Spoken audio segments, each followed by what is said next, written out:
Click. So I am streaming towards YouTube. So that one should be okay then. Hang on. Watch live now. You've just Stream health. Good. No, you just fucking notify that we've gone live. How do we go live? I can't do that from OBS. You just did. Well, I can start streaming from OBS, but I can't control YouTube from OBS. No, it's live. Well, in that case, we're live. Let's check it to be sure, though.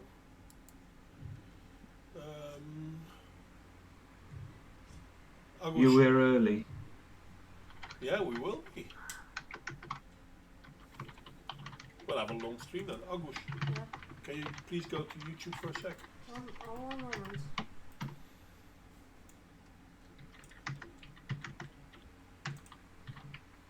Wait a sec, maybe I can do it with a different browser. Well, Michael Keller's there. Okay. Oh, sorry. No, I noticed this before. Okay, if you set up the stream one way, just starting the stream in OBS enables just sets it going, and then if you do it another way, you have to press the button in the dashboard. Okay, so we are live. Just sets it going. That is. Yeah, we're live. Moet ik niet kijken? That's weird though. Yes, as I said, there are two ways of starting the stream, and it's not at all obvious which one does what. Okay. Well, I've never been able to start the stream from OBS. Because usually I put OBS on quite a bit up front so that I can see if the connection is stable and if the sounds are okay. If I'm talking, if you're talking, if we are roughly at the same sounds, which I haven't done yet, so that's something I'm doing in front. But yeah, I've never had it automatically go to live stream. That's new for me. No, well, this is what I was trying to say the other night when I said, oh, I need, because that was the first, there was one time recently, it was the only time I've ever started the stream through dashboard. Through the control room thing. Every other time I've done it through OBS. This is a first for me. Oh well, we're live. Hi there everyone. I guess we're going to fill at least half an hour with rubbish because I expect most people to join us around, well, half an hour from now. Yeah. John, as an old IT technician, what's wrong if a display turns on and... I'm an IT technician. My thing was software, by the way. I know fuck all about hardware. But did you check the how do you call it, the connector, the on-off switch, so to speak? That would be my first suggestion anyway. Because if there's a loose cable, it may be able, that these cables are pretty close together and therefore they sometimes make contact and sometimes simply don't. It all sounds highly unhealthy. All right. See if vibration has something to do with it. No, I shouldn't. I'm sorry. Vibration should not cause a electrical appliance to turn on and off. Normally, especially so predictably. Normally, I would 100% agree with you, but when the cables aren't, or when the button isn't working fine, it could be that it's old. Or yeah, no. I understand that, but then it wouldn't be. Okay, when you have a dodgy switch, it's a dodgy switch, and you know it's a dodgy switch. Yeah. But he's not describing a dodgy switch. He's saying when he turns one thing on, it turns on the other thing, and when he turns one thing off. So it's a direct correlation. It's not a dodgy switch. Because Okay. a dodgy switch doesn't behave so uniformly. No, that's true. That's true.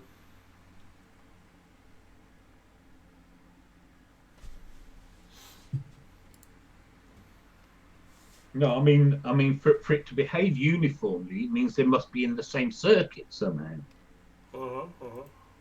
and that sounds weird. Yeah, that is indeed strange.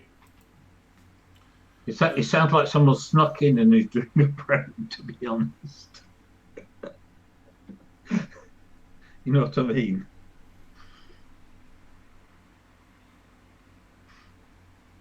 Oh.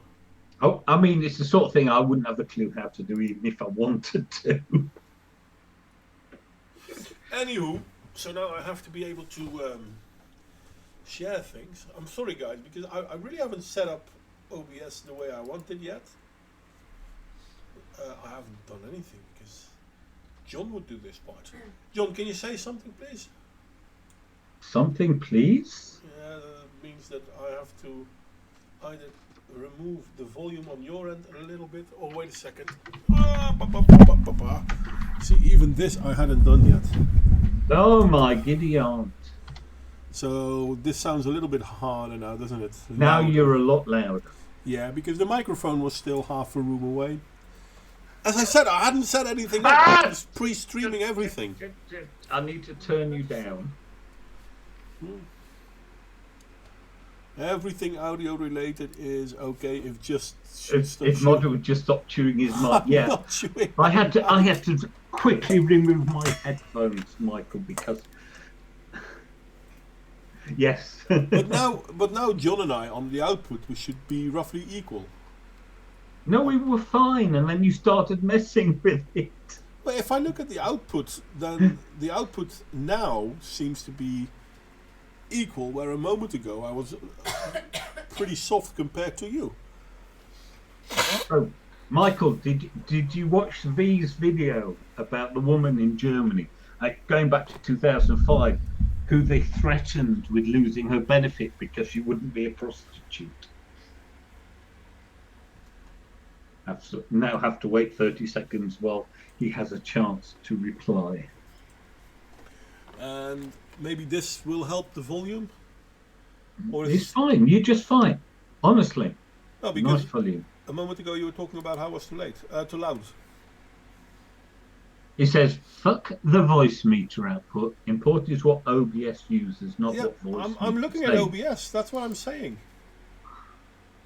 Because Hang on, okay, I've got to find. Hang on, it's in my other browser. But according to OBS, my output is roughly lower than the output of John at this point in time.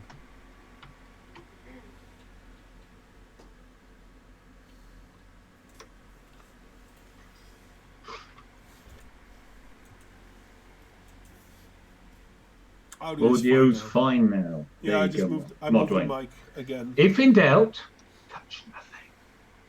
I just merely physically moved the mouse around. The microphone around. Well, that is technically touching something. Yes. Well, normally this is the stuff I do pre-stream, but we didn't have much pre-stream.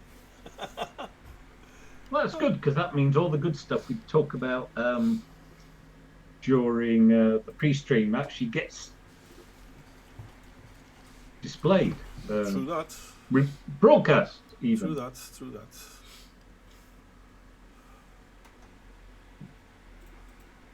Yeah, I know it's 5 years old. 2005. I was saying this, Michael. It was still funny. I thought it was funny.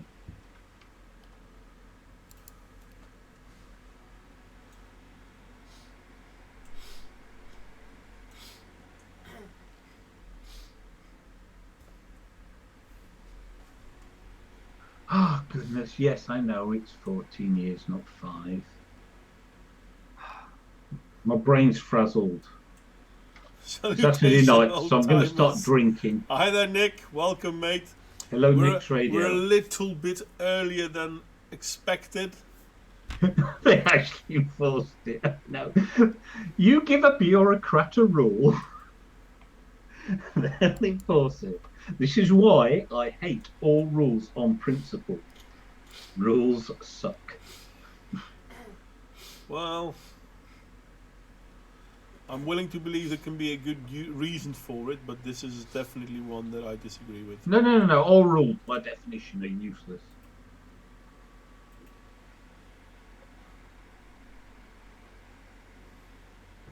So, yes. So, tonight, I thought it would be amusing to have a European rant at North Americans getting upset about North American things when they apply to somebody else.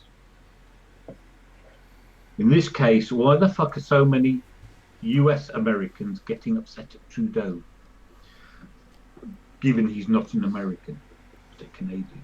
Well, wait, I mean, I can understand it somewhat though, because no one is pushing the woke agenda as much as Trudeau is. Okay. When did he do it? It was decades ago, right? Well, the pushing of the agenda is since 2014. And he's been doing it since, so he's still doing it. No, but that's not my point. My point is, when was the incident? That's not nice, Michael. Shame on you. I thought it was funny.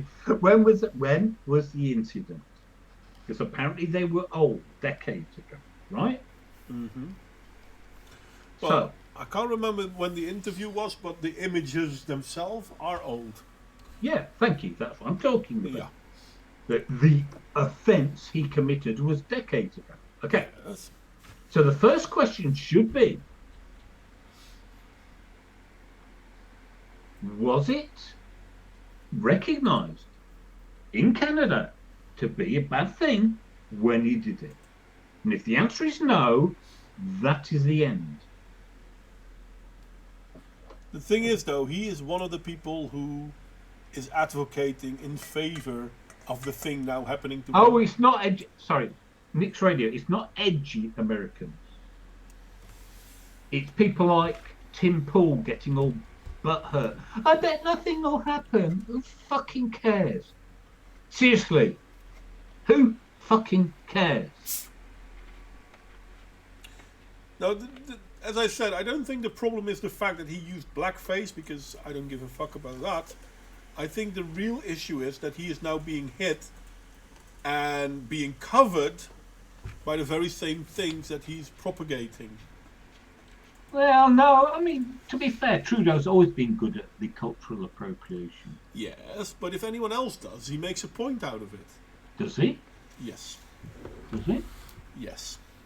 Do I need to Okay. point out the many times when he started talking about, oh no, we don't like to say humankind, we like to say people kind?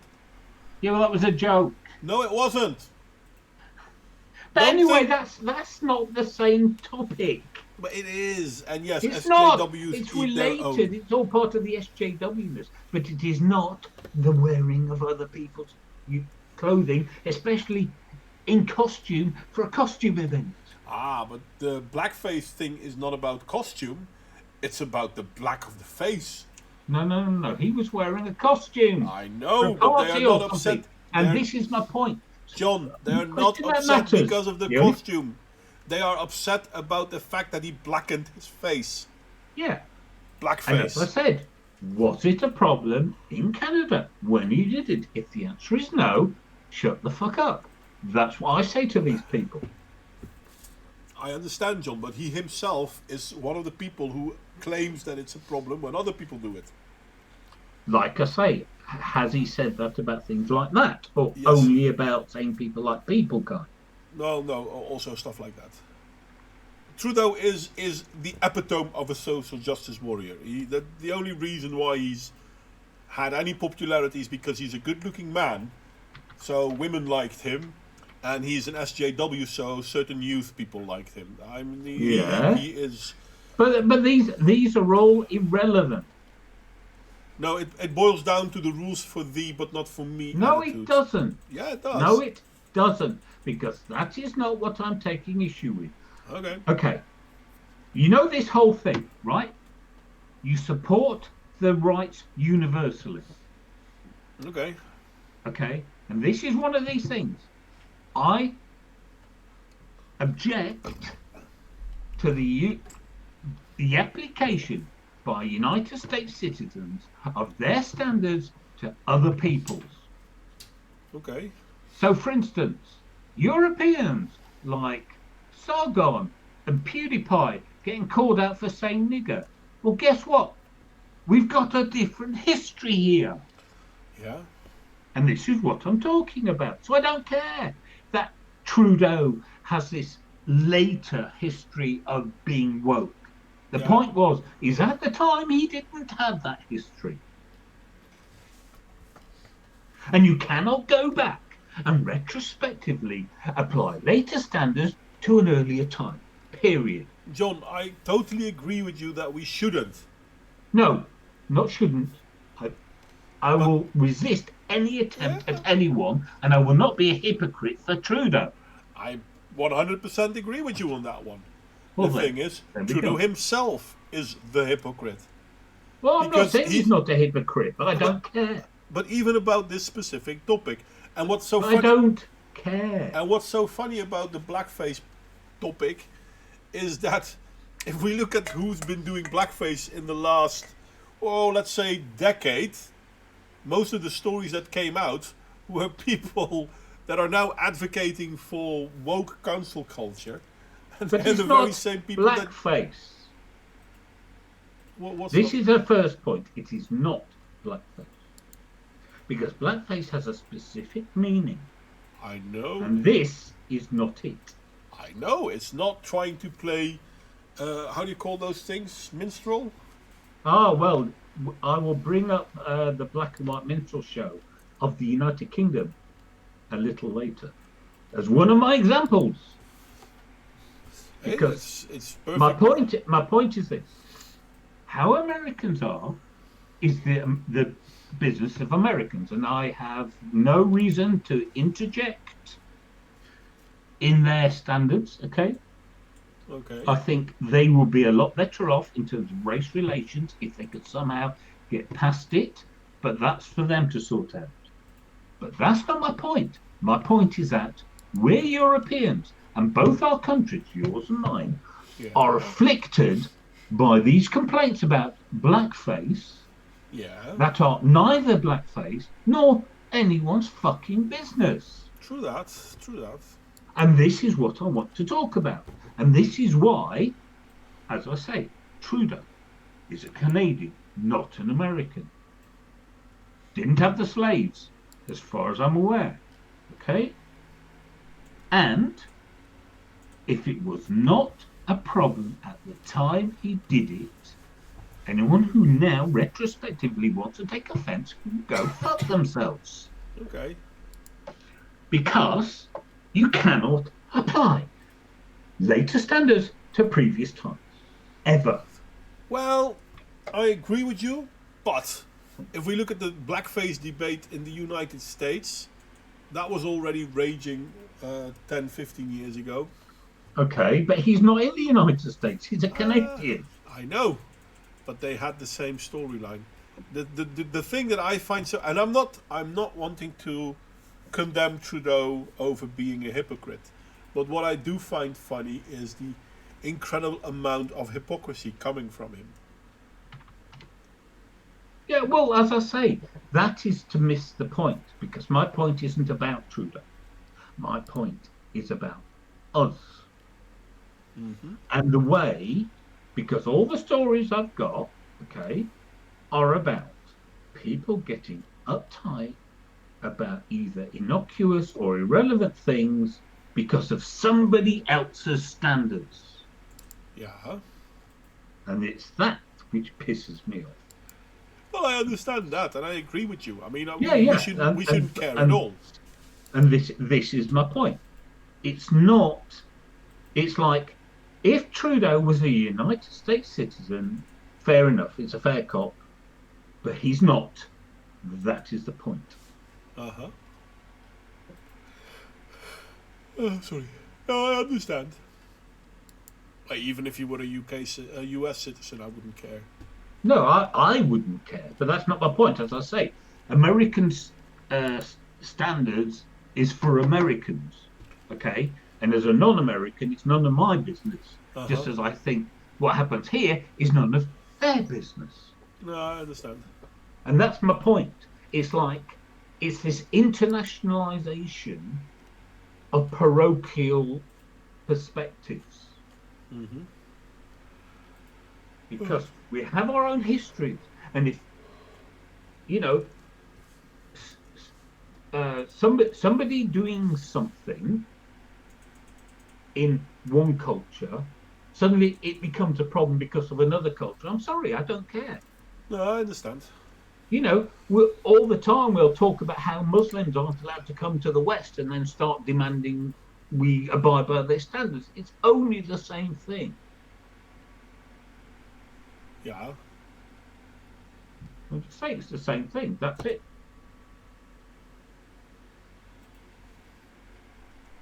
Mm-hmm. Sorry. No, but it is funny because the one thing that I take out of it is that look at what happened to what's that American anchor woman? I forgot her name, blonde. And she never did blackface. She merely defended someone doing blackface, and that No, was she didn't. She actually merely asked the question of what was wrong with it. yeah, As a, I don't understand. Can someone explain it to me? yeah, which cost her job. Didn't we wrench Renovatio yet? He probably wasn't here. Oh, that's also possible. Can I do it? Let me see if I can do it. No, because I've just done it. Haha, okay. Oh, you're faster than I am. Well, my mouse was already practically there. I'm gonna, just in case you share. No, but the thing is that once again, it's proven the double standard within the culture war, so to speak. Yeah, no, yeah, but here's the thing, okay, and we have to resist, and the way we resist isn't by picking and choosing when to join in and when to argue against it. Okay. My attitude is no. We just say enough.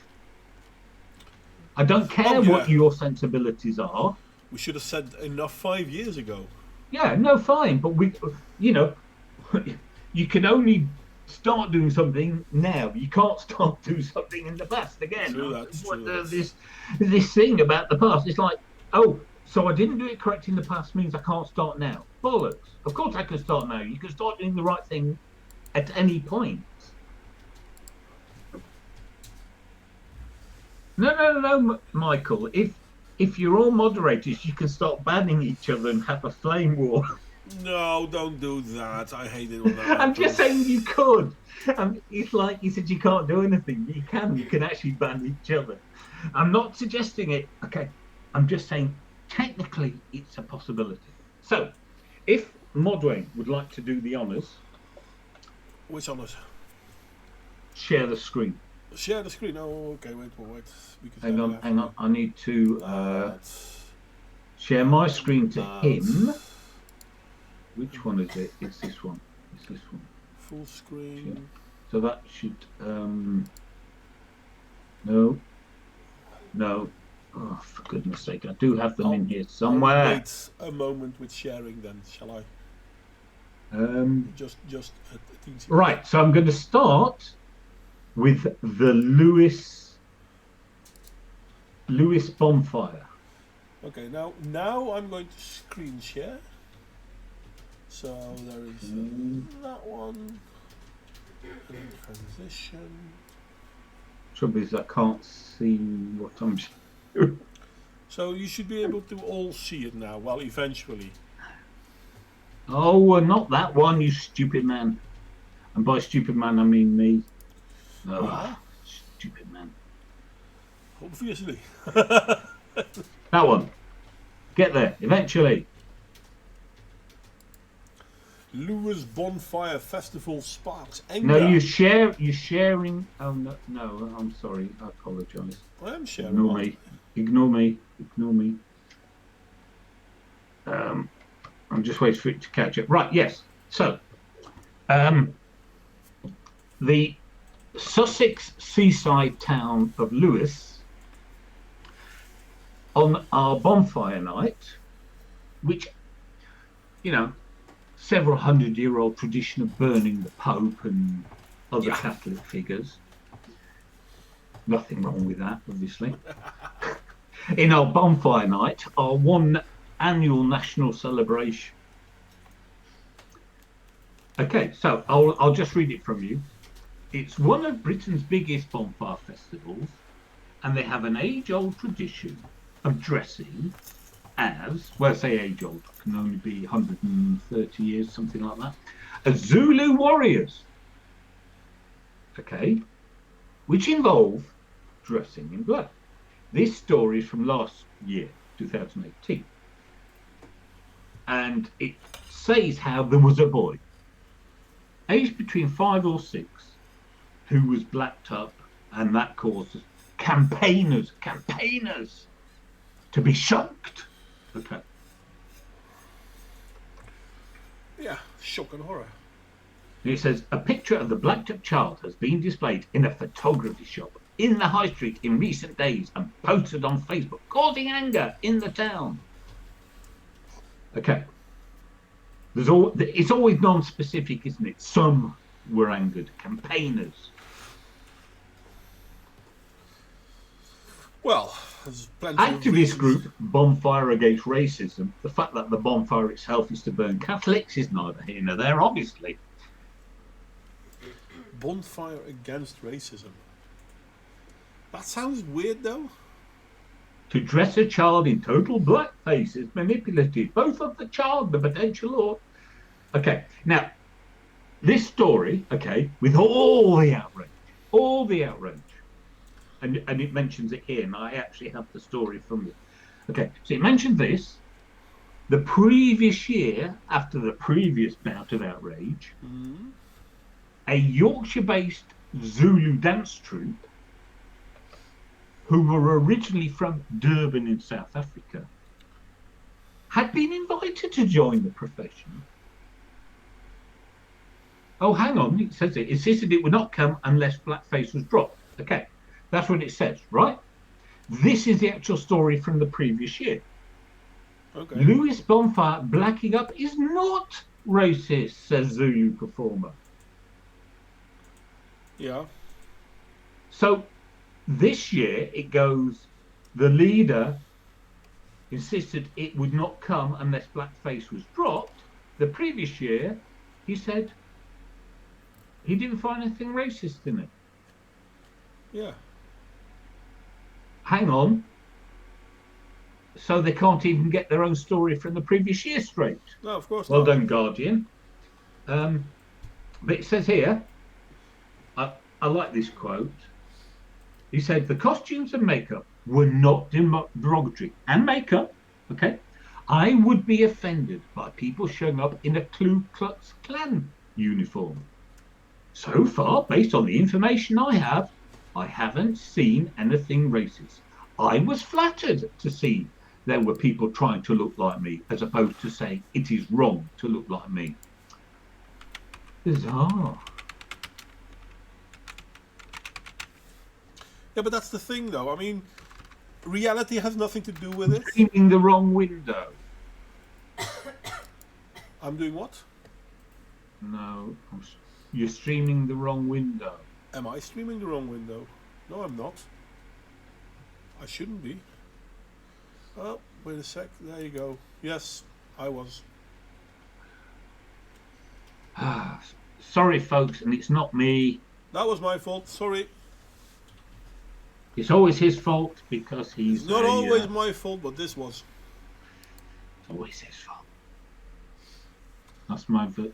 So, anyway, I showed you 2 articles you couldn't see because somebody was streaming the wrong window.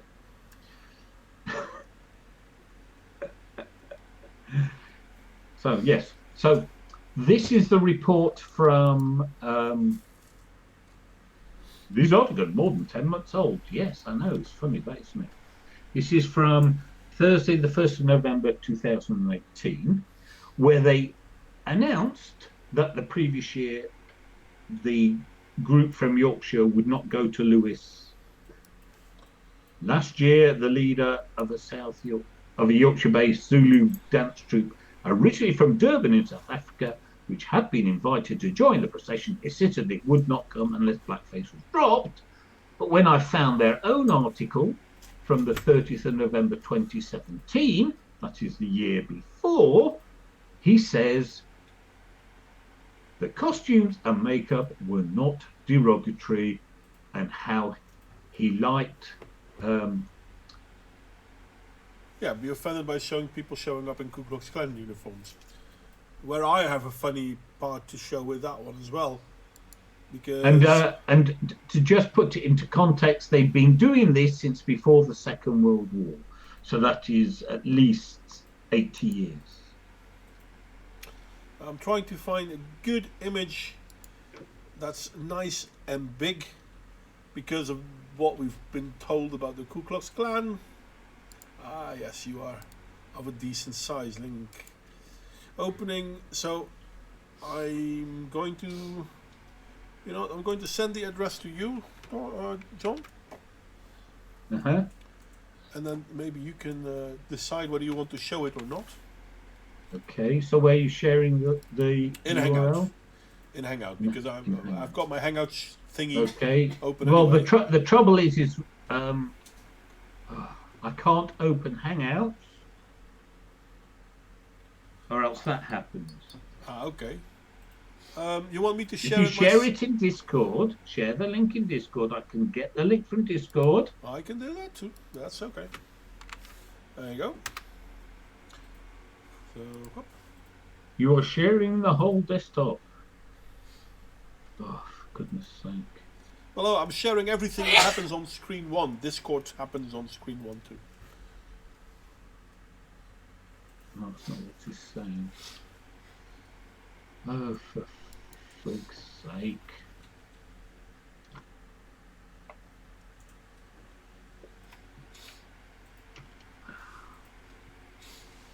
The Water Fox blog.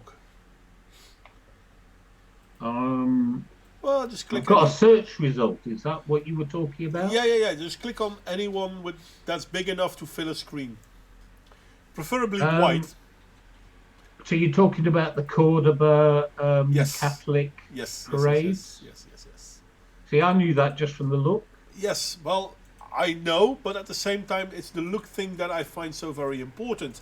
Because do you know how many people have mistaken them with the Ku Klux Klan? You mean the Ku Klux Klan copied the Catholic Church from hundreds and hundreds of years ago, and then Americans, being ignorant, get the relationship the other way around? Yes. Which is kind of the same thing with the whole Zulu thing we were talking about a second ago. It's something that's been done for ages, but now all of a sudden, because someone else finds a problem in it, it's a problem. Yeah. There are actually people saying that the whole festival should be coloured. They are no longer supposed to be dressed in white hoods. And so far, all I read about it... I thought they had different colours. Oh, they do. They do.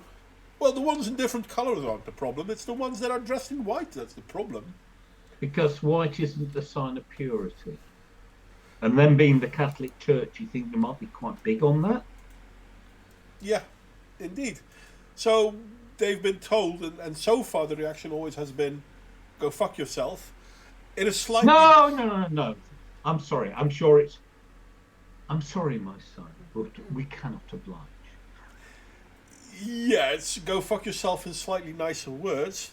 No, a lot nicer words. Come on, they're the church.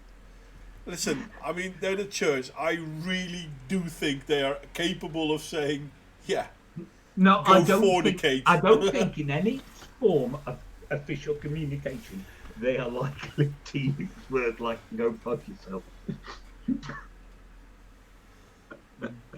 Bionorica Imupret and Dragis. I'll let her know. I'm not sure if we can get them in the Netherlands though, but I'll let her know. Thank you, Michael. She does have a little bit of a sniffle.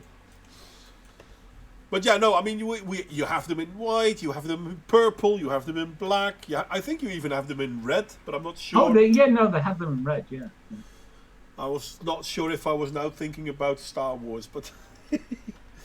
But no, there were people... I mean, I can remember not too long ago, there was a few images quite nicely.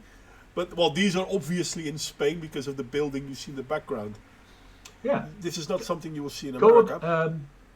But they were at Deportivo La Coruña. Yeah, but they were standing outside on a field, so yeah, I can understand people may think that they were the Ku Klux Klan, and I'm like, okay, so because there's usually this giant float of, you might be able to see it in the background, a giant float with a plaster Virgin Mary on it. That's way in the back. I can't see it on this image.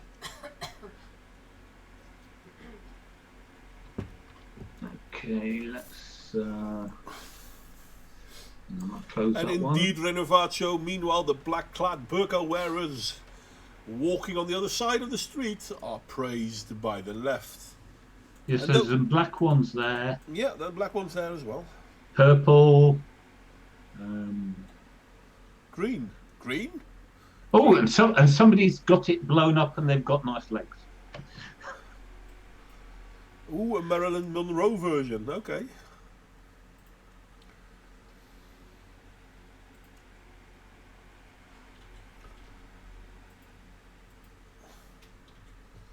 Blue ones with white hoods. Okay, that's nice. And that's the Virgin Mary. Yeah. Who are the guys cosplaying? Oh, that's another float. That's another float with the Jesus in his emperor's gown. Oh, that's red and silver. Red and white. Yes. All kinds of cool color combinations. No. And Jesus plays for Manchester City. It's official. Yeah, but I don't understand them. I mean, Jesus should be in the goal. He's not a striker. Oh, no, he is. No, he shouldn't be. He is a Brazilian centre forward. He plays for That's not my fault. Jesus should be in the goal. Well, I know, because Jesus saves. Indeed. Yes, we had a small hiccup, Ludicrous, and for some reason YouTube decided we would start earlier. So, it's true. I merely start. That is economy with the truth. No. Listen, I always put on OBS well before the stream goes live, which is what I've done today as well. I didn't tell YouTube to go live. YouTube decided to go live. That's not this is from Monty Python. Is this from Monty Python? Okay, no, it's a joke. It's a joke that it's from Monty Python. It just looks like a scene from Monty Python. Don't know what the sticks are. No, they look like torches, to be honest. They look like torches. Ooh, is this a two-headed dragon? The red heads on the top bar. Yeah, that one. No, it's a child. It's a child. I did not know. I thought only adults. No, I was wrong. Anyone can be penitent. True that. I was wrong. See, now you have the same sticks here, by the way, John. Can you see? But now on the top of it, they put a candle. They aren't quite the same sticks, but yeah. Those are short sticks, little sticks. Well, they all are. But these ones, see how much bigger and thicker they are? I don't think they're much thicker. They're a little bit bigger though. No, they are. Look, they're grant much you that. thicker. But Look I how think broad that is. I think it's the same thing. I think it's a torch. And look at how narrow that is. Yeah, but I think it's the same thing. I think it's a torch. Okay, fine. I'm just saying. See, because here is the black they're guys. the thick ones. Yes, there you go.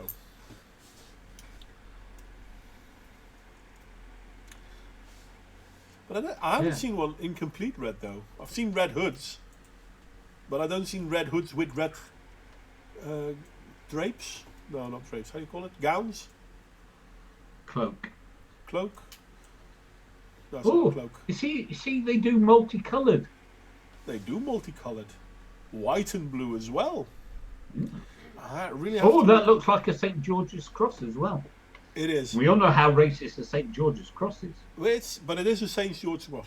I know that for a fact. That's good. Because that is actually a Catholic symbol. Yeah, well, we culturally appropriated it for our national flag. I don't And understand, to thank be George honest, how come. for our national saint.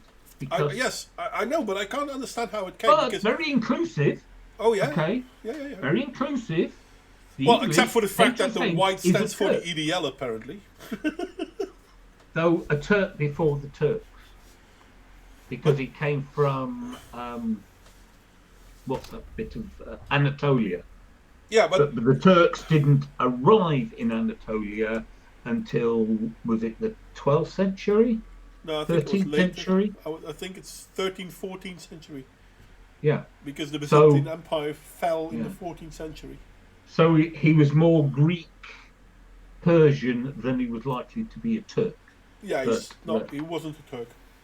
He wasn't. But it's kind of funny because the Georgian cross was used by the French during the Crusade. I think that was 1100, 1200. Can't remember. The first one was in the Was it was 10th? about time of the Norman conquest, so that's So 10, the middle of the 11th century. Okay. So and then the French used the Georgian cross, which was a red cross on a white background, and the English used a white cross on a red background, if I'm not mistaken. I can't remember the name of that one, but somehow that got turned around, and the English started using the Georgian cross. Yeah, but you've got to understand that the English only became English in the 14th century. I mean, I know England existed, but all the like the, what do you call it, heraldry, the flags and everything of the English monarchy were all French based. Mm-hmm. I think there might even still be a fleur de lis in there somewhere. And if you look at the royal flag, as opposed to the English or British national flags, it's got lions and it's yellow and there's all sorts of fancy motifs and designs on it. And those were the flags that used to be used because they were the flags of the monarch. Mm-hmm. The idea of the national flag is much more recent. Yeah, because nationality is relative young. I think it started more or less. Well, it wasn't that there wasn't England because the formation of England was a big thing even at the time. The point is that the king was like bigger than the country, so to speak. Yeah. Nationalism itself isn't that old. It's only a few hundred years old at max. Before that, nationalism didn't really exist. Okay. Not in the way that we see it now, anyway. So, the next story I have was a tweet from the British Army. How dare you wear camouflage? Yeah. And I remember this at the time. This is the tweet. Being a soldier in the jungle requires a robust sense of humour. Now, it is obvious to me he is wearing camouflage. You can see his arms and his hand are camouflaged. Yeah. It's And not yet, just straight away, people going, blackface. And the British Army withdrew incredible. because of race. And it's like, what's wrong with these people? Yeah. Yeah, it's. I know it says deleted minutes after it was posted amid a storm of criticism. It's like there is literally an army of the perpetually outraged waiting, Yeah. just triggered. But many were defending the post, saying the outrage was misplaced. Well, duh. Yes, I like that. If you think camouflage is racist, please wear a high-vis jacket next time you're being shot at. Yeah, indeed. But don't worry, they won't get shot at. They'll just surrender. But yes, the world has gone bloody mental. They did so a few years ago, to be honest. No one is surprised that this is where it's leading to. Well, no one should be surprised. Let me put it like that. Okay, so my next story is about gorillas, because we all know how Milo Yiannopoulos got booted off of the Twitter because somebody suggested that a certain American actress looked like a gorilla. And yet such comparisons are not new. Who's Andre Greipel? I will come to Andre Greipel. So the first one is Wayne Rooney. Hang on. One sec, mate. You have to carry the stream a bit. Yeah, okay. There's a headline. This is from the Daily Record, which is a Scottish newspaper. There's a gorilla on the rampage, and Wayne Rooney's not happy either. Now, if that's not implying Wayne Rooney is a gorilla, I don't know what.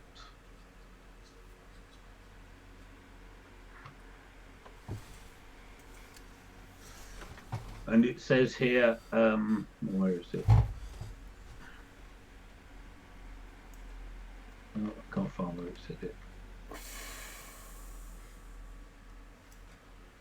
What? That's not Jane Rooney, is it? No. That is Kambuka, who escaped from Glasgow Zoo. Right. And it says that he's like the gorilla version of El Chapo. The primate-like creature was seen running about aimlessly with a lost look on his face, causing many to presume it was Wayne Rooney out training after another dip in form. You see? Okay. So now... So the point being is that the comparisons of Wayne Rooney to a gorilla were common. It was a joke. Yeah, I know. And because he's white, no one got upset. But even better than that, which brings me to Andre Greipel. Who is Andre Greipel? I will start on this page. Andre Greipel is a German cyclist. I think he might have just retired because he's 37 then. And very successful German cyclist. As you can see, these are all the things he's done. He won 11 stages of the Tour de France, 18 stages of the Tour Down Under, as well as 2 absolute wins of the Tour Down Under, 7 stages of the Giro d'Italia, 4 stages of Vuelta a España. Those were the 3 big ones. And he's won 2 classics. Now, this is his Facebook page. His Facebook page. Nickname, and you German speakers should know this, Gorilla. He calls himself the Gorilla. But that's racist. No, it's not. Because some people have. He was called that because he was very big and imposing upon the bicycle.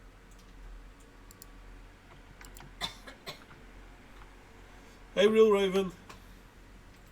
So the point being is next time someone says, oh, you know, black people get called the gorilla. Well, actually, here's 2 prominent white sportsmen being made fun of. Well, no, one of them not even being called off. Affectionately calling himself the gorilla. That's his nickname. Fancy that. Didn't mind. Not offensive. because offence is taken, not given. Isn't that the same though? Not too long ago there was this. It was H&M or something. I can't remember. Oh, you mean this one?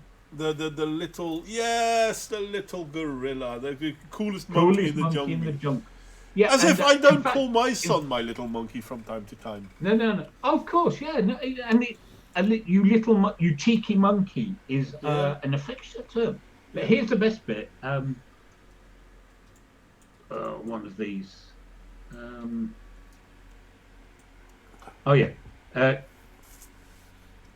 Terry Mango of Stockholm. No, it's not that one. Where is it? Oh, here we go. Coolest monkey in the jungle. A 5-year-old Kenyan child model living in Stockholm, Sweden, who was put up for the job by his mother, who saw nothing wrong with it. Yeah, me neither. But Americans did. Which is the gist of my whole rant here, that, you've got a photo shoot of a Kenyan child doing modelling in Sweden, and Americans get upset about it. And my point is, Americans, fuck off with your outrage. Yeah. But it's not even all Americans. No, I'm not saying it's Americans. I'm saying the Americans who are outraged can fuck off, not. Yeah. I mean, we really need to stop caring. I mean, we all know the image of kids standing together in a group, and then someone cries racist, and then the kids are like, yeah, sure, whatever. Let's see if I can find that image. Oh, because it's a really fun image too. Obviously, once you want to look for them, you can't find them. Well, that's why I got mine ready in advance. Well, No, I mean, normally I'm dreadful, but I actually did today. Yeah, I try to hold a little bit things ready, but... Oh, hang on. I've just spotted something. Oh, you did it. That's good. Did I do that? It's okay. What are we Americans outraged about now? I'm talking about when it started with the fuss about blackface and brownface and Justin Trudeau, and he's not an American. He's a Canadian. But he is a social justice warrior. I mean, yeah, I know he is. But the point was, this happened decades ago. In a foreign country, when in that foreign country, what he did probably wasn't a problem, and therefore, if you're upset about it now, get a life and stick a stick up your ass. Or take a very long walk over a very short pier. No? Tap dancing in a minefield then? No? No, if you like. Go for a long stroll on the wings of a plane? Well, they used to do that. Oh. They used to have women dancing on the wings of biplanes. They did. But they usually didn't go for long walks on them. I was saying ludicrous. Right, so let me do a search on him, okay? Lenny Henry, who he's about my age, perhaps a few years older. He is funny as fuck. Yeah. I love him. That's Lenny He's Henry. great in Chef. Okay? He's really massive in Chef. Yeah. I can so advise everyone to go watch them. But this is Lenny Henry. That's Lenny Henry. Okay. So then, hang on. I need to do another one.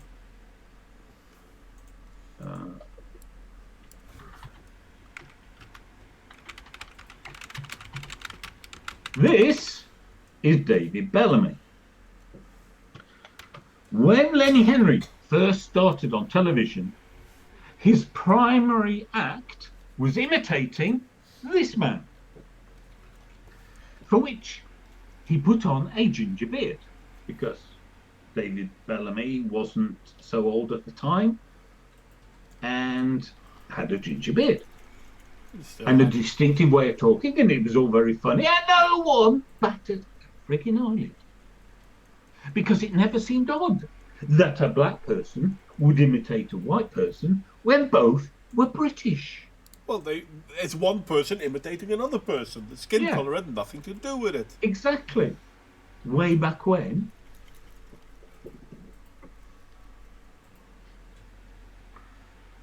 And now people get all bent out of shape about these sorts of things. And it's like, for goodness sake.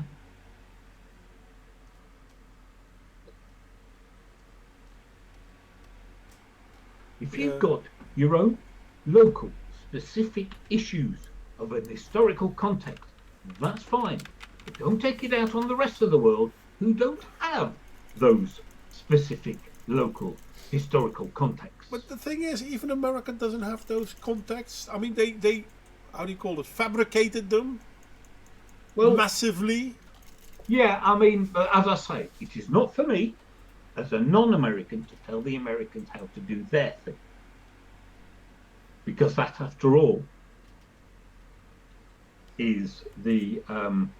you can't give them an AR-15 because Colt have decided to stop making them. Well, Colt isn't the only one making them. Who cares? Okay. I mean, AR stands for Armalite Rifle. I have no idea about this. It's a gun. Armalite is still producing them, so... Okay, I have no idea what this is.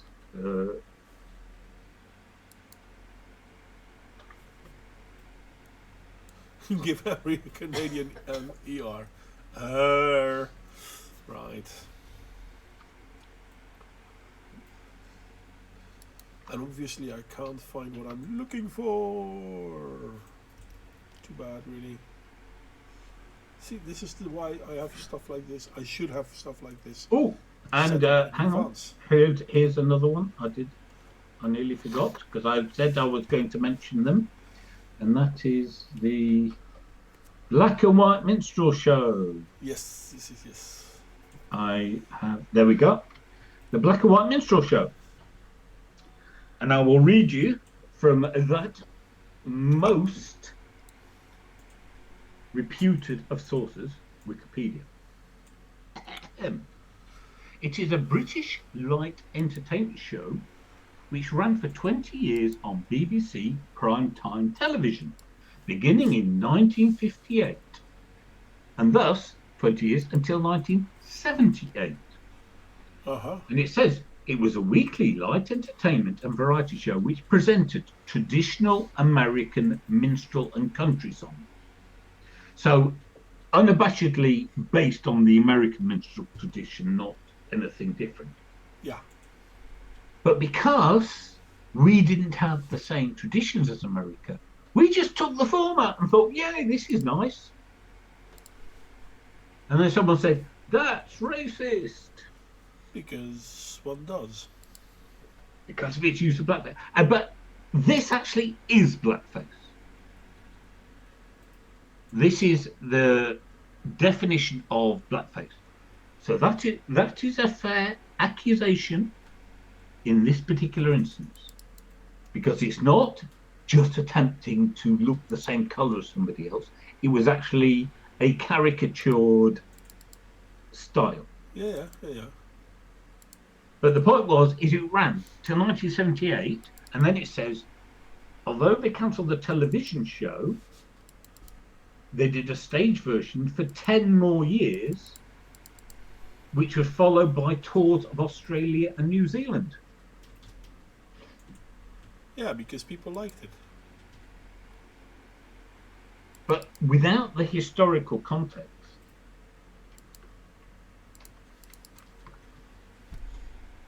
there's no offence to be had. And yet, my objection, Richard, is merely how offences that are relate to one place are getting imposed in another. The best example I ever saw of this was there was a video done a few years ago, by this clearly English woman, and she complained about Halloween costumes.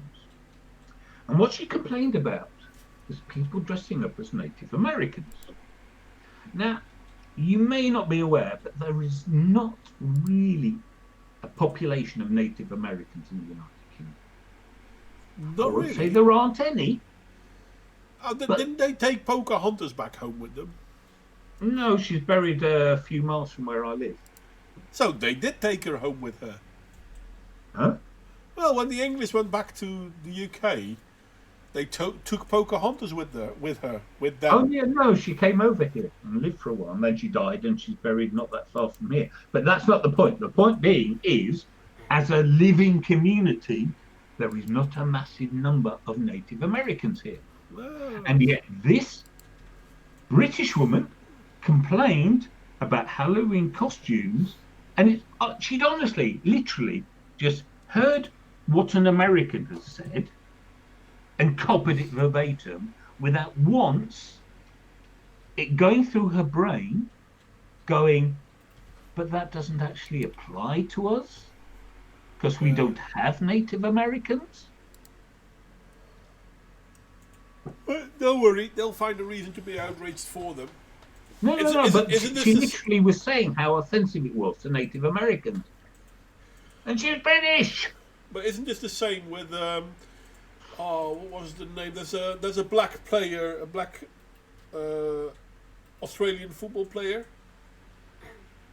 and there was a kid in the audience who was totally. Oh, that one, yeah, that instance of him dressing up, including coloration to imitate him. Yeah. Yeah, because he's a fan. He wants to be him. And then someone else started to complain about how it's blackface and how it's. I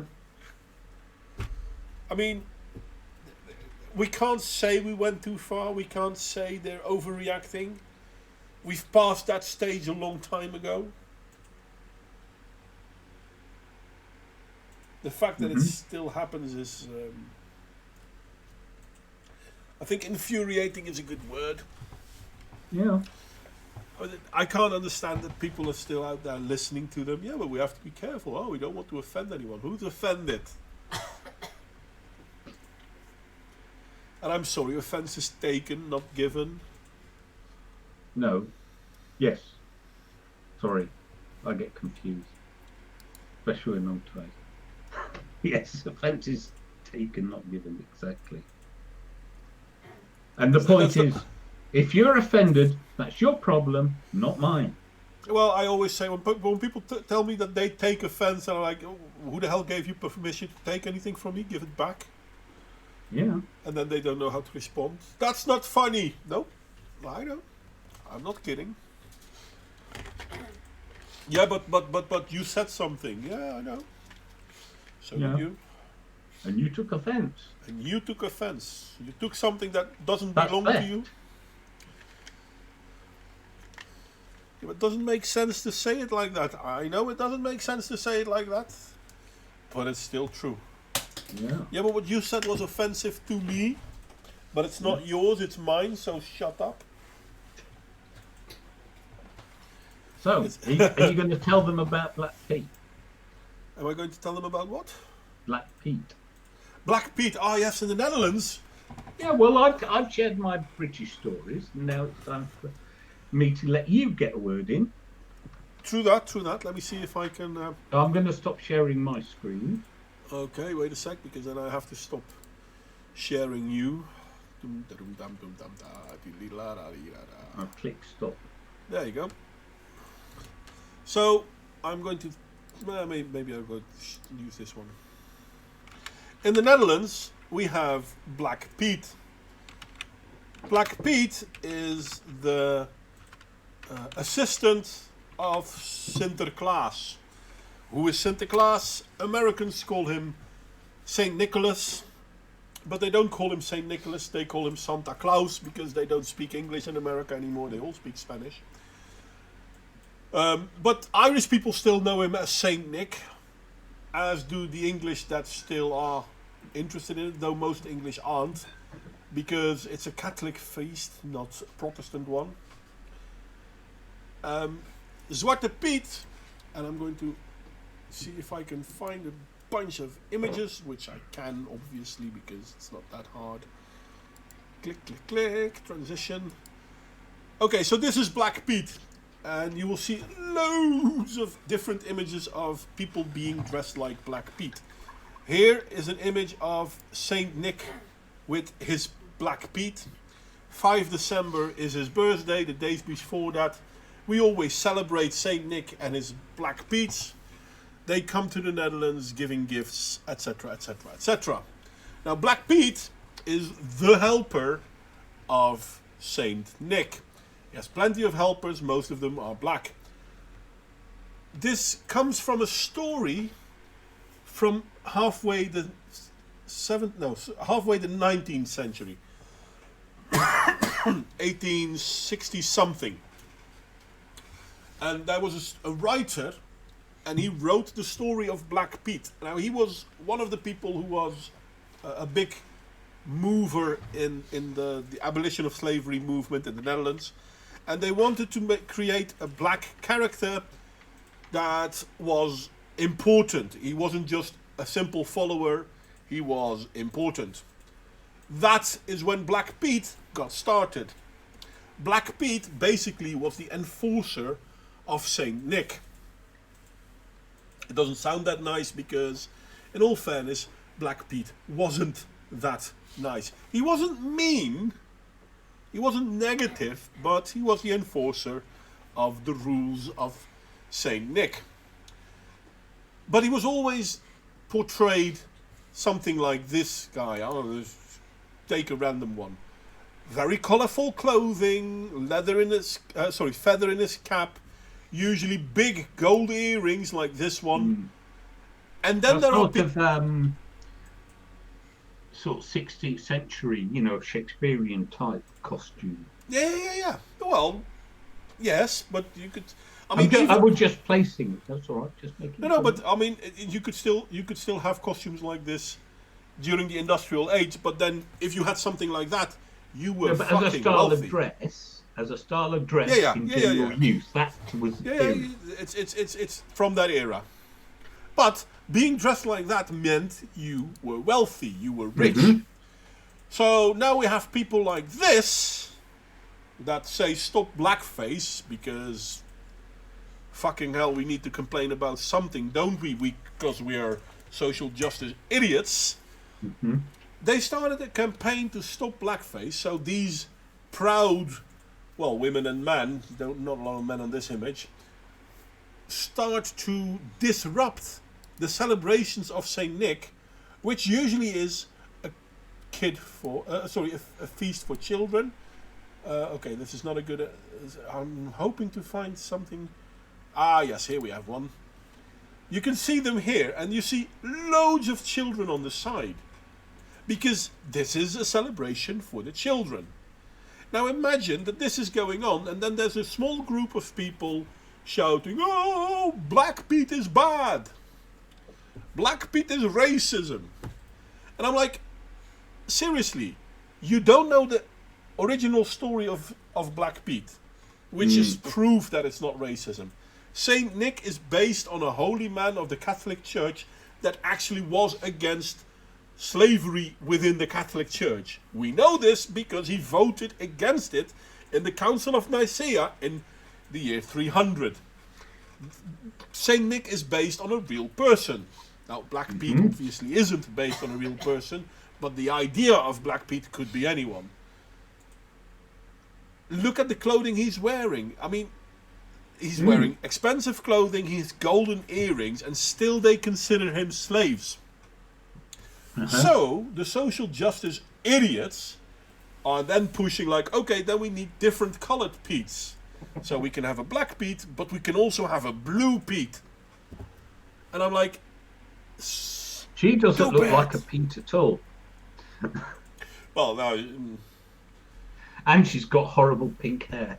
yeah, well, Horrible. there is that. No, but I mean, let's be honest. I can imagine people being brown. I can imagine people being black. I've seen people. Yeah, that are but brown. you are next to I've Belgium. seen They people have that. Smurfs. But I mean, it's not a person. This is not a person. But it becomes It's a funnier. Smurf. Because then they said, okay, you know what? Maybe instead of a black Piet, we do a smudge Piet. Because, hey, you know what? They go through the chimneys, so it's smudging them. That's why they're Yeah. black. But didn't they complain about that in Mary Poppins because they were all sooty and therefore wearing blackface? Yeah. Because chimney sweeps and they always came out whiter than white after going up and down those chimneys. Yep. Which was also not good. I mean, we've got pink Piet here, for fuck's sake. Because black Piets are bad. Now, the Dutch government, no, not the Dutch government, the Dutch broadcasting companies, in its infinite wisdom, has decided, okay, you know what? We're not going to send black Piets out anymore. And this is what I said a few years ago. I made a video about this a few years ago. And this is the funny thing. People are complaining about it so much that they're pushing for green Piets, purple Piets, golden yellow haired Piets. I don't give a fuck Piets. Oh, Smudge they Piets. mean SJW But, Piets.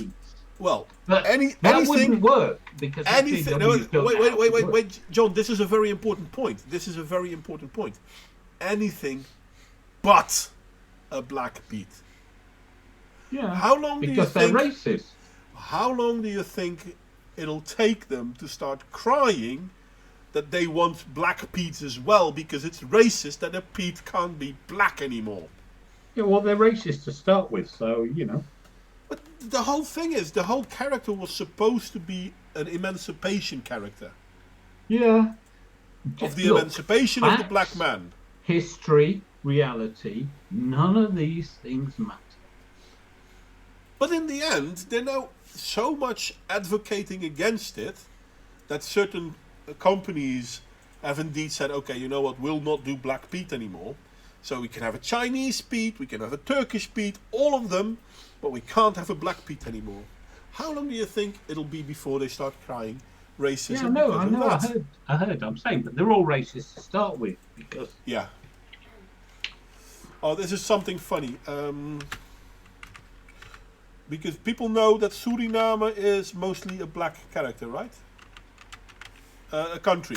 Most people in Suriname are black, right? Yeah. Okay, Black Piet in Suriname. St. Nicholas and Black Piet in Suriname. Here we have someone painted white because reasons, but this is not in Suriname, this is in the Netherlands. I mean, it says Suriname and Antilles, but this image isn't, because I know this image. Is it Suriname, South America or something? Yeah. Yeah. No, this is the Hindu Fest. No, sorry, Paolo, you cannot have them do a haka. That's Maori cultural appropriation. Cultural appropriation of the Maori. Oh, here we have a black Saint Nick and black Piets. Nobody really cared, but this is in the Netherlands because, well, equality. I mean, if you go to Suriname, for example, quite often you will find that Saint Nick is schminked. I mean, this guy is white, but they're quite often painted white because not a lot of white people live in Suriname. Or that's okay, because Saint Nick is white. Are we now going to complain that this is whiteface? No. I think it is offensive to say Saint Nick is white. Wasn't he another one from Turkey or somewhere? Sorry, what? Wasn't he also from the Eastern Mediterranean, Turkey or Well, Saint Nicholas came from the Byzantium Empire. He was, yeah, that's what I'm saying. Yeah, yeah, it was but that he region. wasn't. So we now call it Turkey, but obviously in the time that yeah, he it was was, there, it as I was. said, like Saint George, Anatolia. Yeah. He came and as we all know, according to the woke, they're not white. Well, they're kind of like Greeks or... That's what I said. Yeah. Who are definitely not white. I mean, I've heard them say Italians are not white. They aren't. I mean, my brother is darker than a Moroccan. Yeah. He's my brother. No, I know. But I'm saying, but yeah. So yeah, skin color is a thing. But it's also a nonsense. But now I'm going to... The differentiation is like...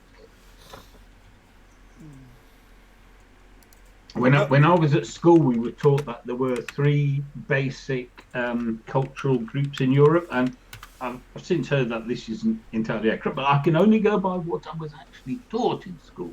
But I want and to... you have the Southern Europeans, and then you have like the Germanic, actually go brown in the sun, and then you've got the Celtic types like me who go a very lobster shade in the sun. But now I'm going to show you someone else.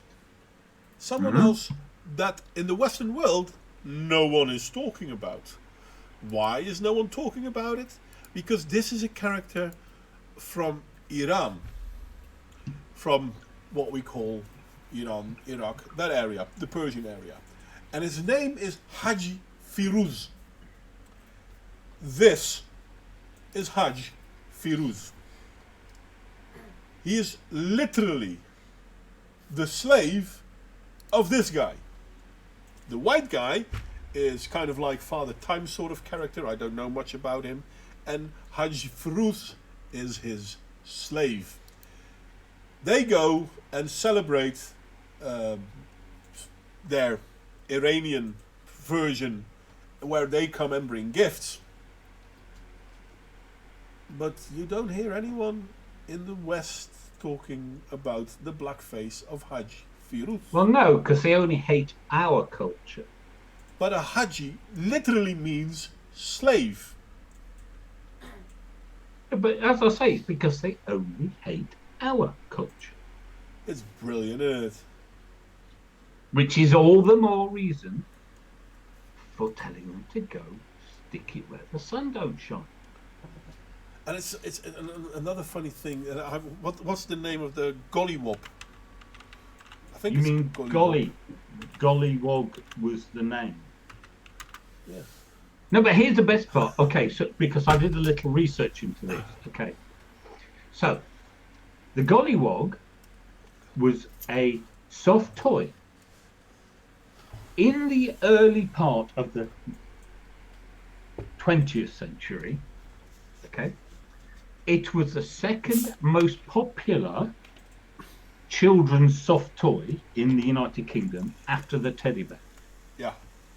Now, for a very long time. you listen to all the SJWs, and they would think that giving, and there were no non-white people in the UK at that time. The number of non-white people in the United Kingdom at the end of World War II was in the tens of thousands. Again, I researched that as well.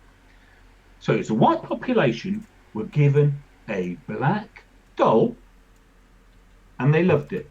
You would think the SJWs would be in heaven over such an idea. Instead, they'll deny it ever happened, but the golly itself, the object of so much love and affection, was racist, of course, naturally, because reasons. Yeah. I mean, you even had picture books and all that. Well, there was a brand in the United Kingdom, Robinson's Jam. Robertson. And their symbol was the gollywog. Yeah, showing an image. You could save the labels off of jars of Robinson's Jam, there you go, and send off for a badge. And it was a thing kids wanted. Yeah. And again, it's like only SJWs can turn something like that into a negative. Yeah.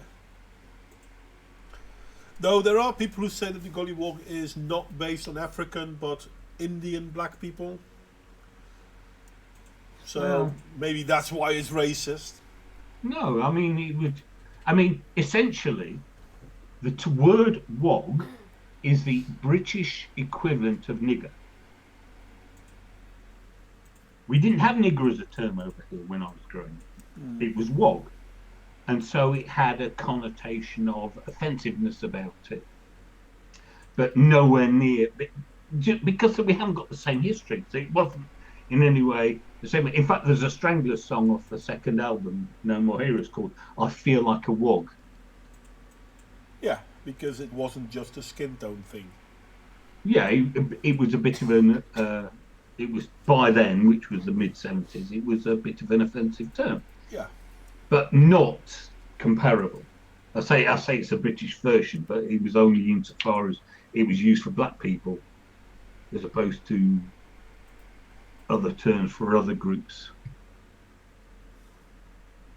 Well, we say most of our I for the French and the Germans, let's be honest, because they're the people who we fought a lot. See you later, Michael. Thank you for joining, mate. Sorry that we started so rubbishy early. Well, it gave him more of a stream. That is true. Well, not really, because... Well, yeah, because he's going away now, but Yeah, he might have gone away later then. I don't know. Maybe. I doubt it. It's been a long day. I think his day would have been as late now if we started later.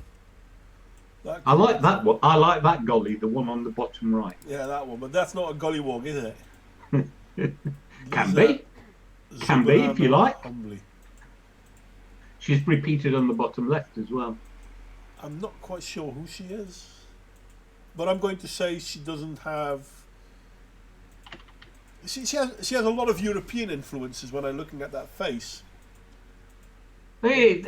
But Britain going across into the Middle East, it's all rather a blur, which is kind of my point about the Greeks. Yeah. Golden thread. Marmalade. From Robinson's. Mm-hmm. Robertson, sorry, not Robin. Robert.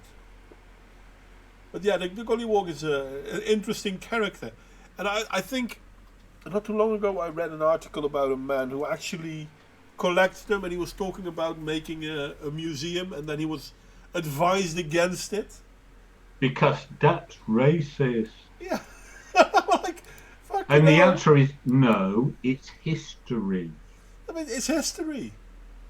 I like this image though. I mean, No. The Go balls of across. these The guys. one, no. Go across. The three people dressed up. yeah, this That one. one, yeah. With the balls on these guys. Police are looking for them. I mean, does anything tell you about the sad state of Britain today and the Well, fact that police are looking for them? here, this one. Dragged away by the police and facing court. Man who put 3 gollywogs in his shop window. And now I remember that I have to do something else. Where are you? There you are. Boom, boom, boom. I always forget to share screen. I mean, seriously, what?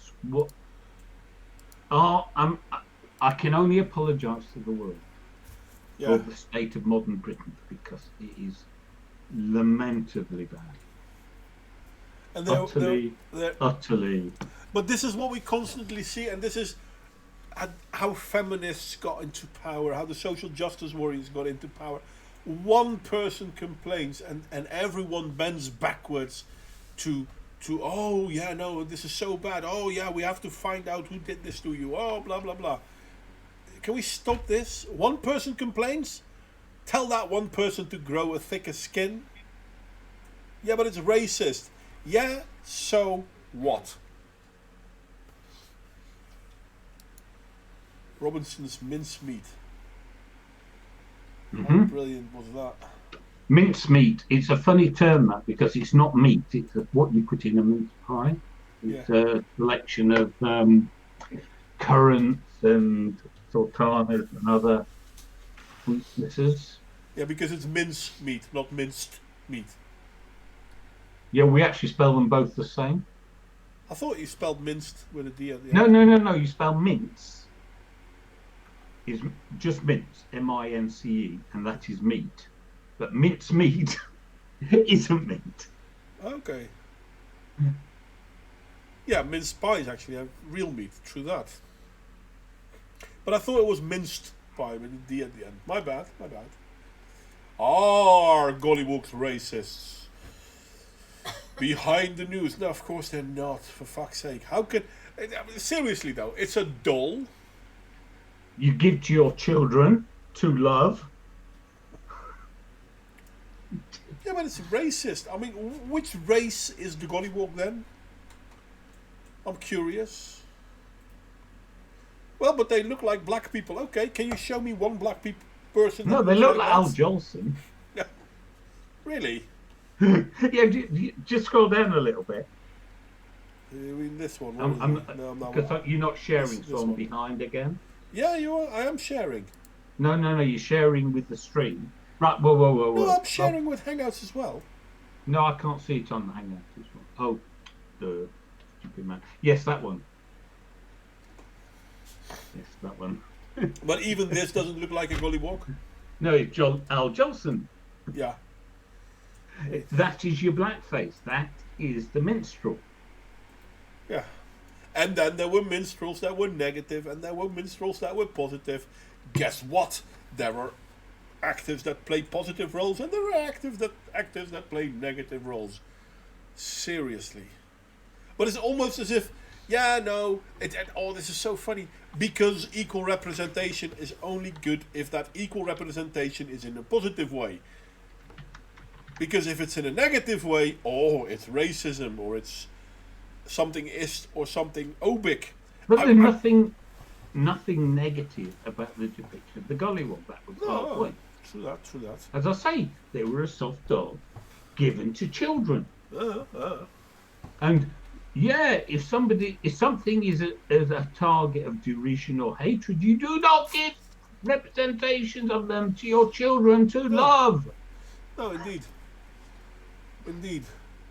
But it gets funny though, because I mean, they were talking about how representation of, for example, LGBT or black people in movies are so important. So I think that's a lie. But a Trojan horse. It is. But in the last It movie, there were black people in it. No, not black people. There were gay people in it. But the clown killed 2 of them and ate them, which he does to everyone. But he also did it to 2 gay people.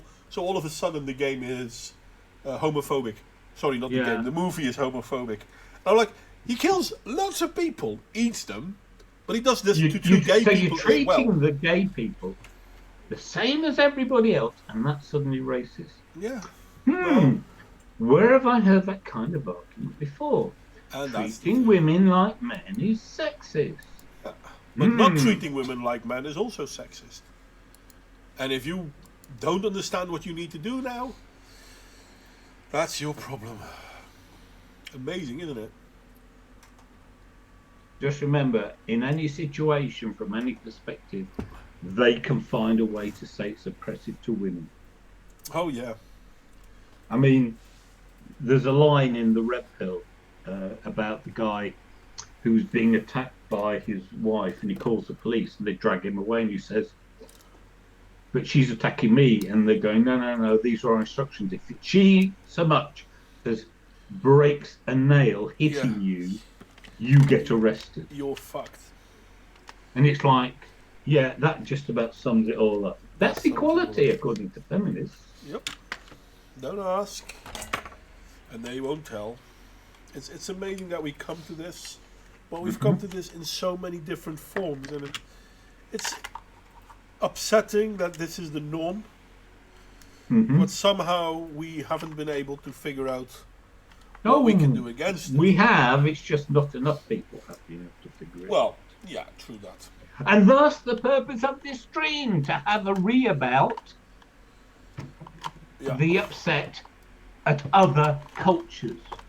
Because my point is this: if Americans want to get upset about things that apply in America, I don't care. That's their business. I might laugh. I might shake my head in dismay. Derision. I might be baffled. But that is not the point. That is their business. But when Americans like Tim Pool start getting upset at what does or does not happen to a Canadian, then I go, fuck off. Yeah. Why should we care? Why, what business is it? You know, it's yeah, like, that too. you know,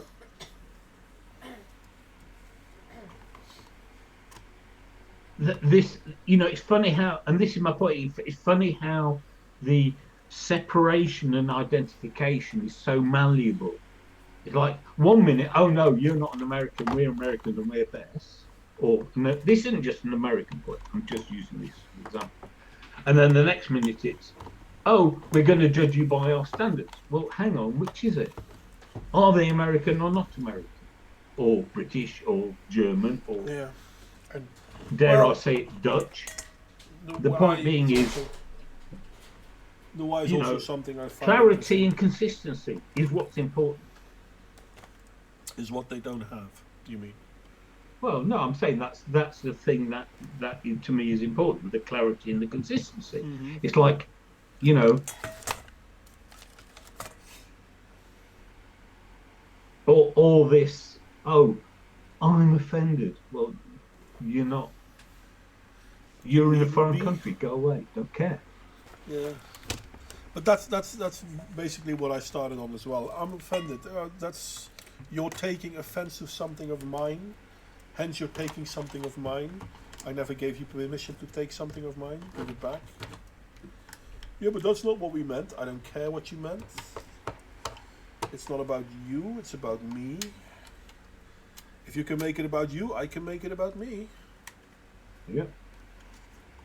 And considering that I'm the one saying something that you offended about, basically proves me right in saying that you're taking something off of me. It's a weird way of thinking, but it fits. Mince pies are a tradition for Christmas. Yes, they are. Well, in here. Yeah, in certain countries. They're not so much here. Yeah, well, I was right. Paolo was questioning the whole concept of a mince pie, saying it sounded as bad as pineapple pizza. But a sweet pie that is pastry with something sweet in it is actually quite a common occurrence around parts of the world. Yeah, but in all fairness, a pie with meat is also quite common. No, yeah, my favourite. I love a good meat pie. Yeah, me too. I used to love, when I was young, I loved a meat and potato pie. But you don't see them much anymore. It's a shame. In the Netherlands, we often call them shepherd's pies. No, I don't mean a shepherd's pie. No, I know it's a misnomer, but we still call it. No, I don't mean a shepherd's pie, because here we have the cottage pie and the shepherd's pie, which are, the difference is a cottage pie is beef and a shepherd's pie is lamb, with a mashed potato topping. Yeah. That's not what I mean by a meat and potato pie. Meat and potato pie is a pie with a pastry with meat and potato mixed in underneath it. All right. Very nice, if done properly. If. Very partial to his charm.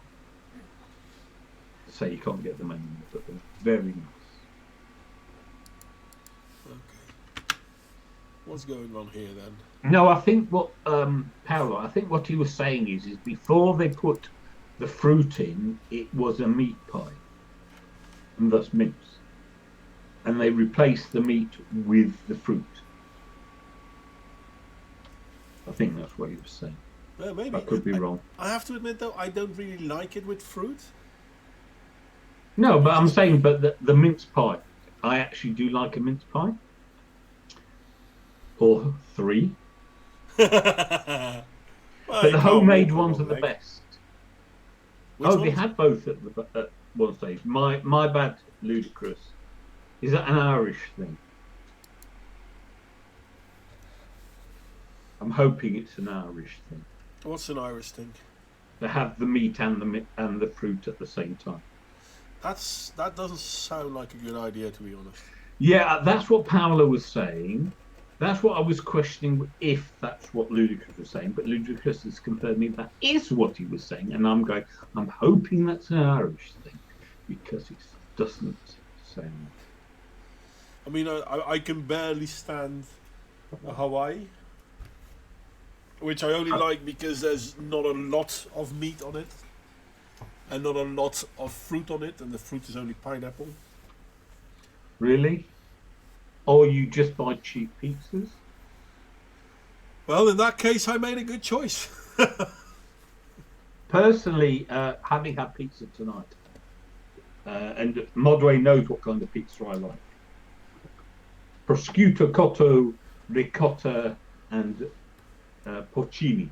Well, not really porcini, but I'll pretend it's porcini. That's ham, mushroom, and cheese.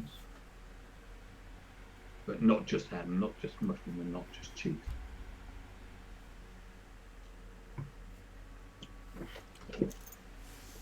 Well,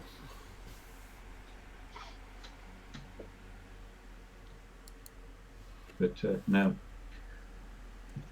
the idea of a pineapple on a pizza does seem a little absurd to me.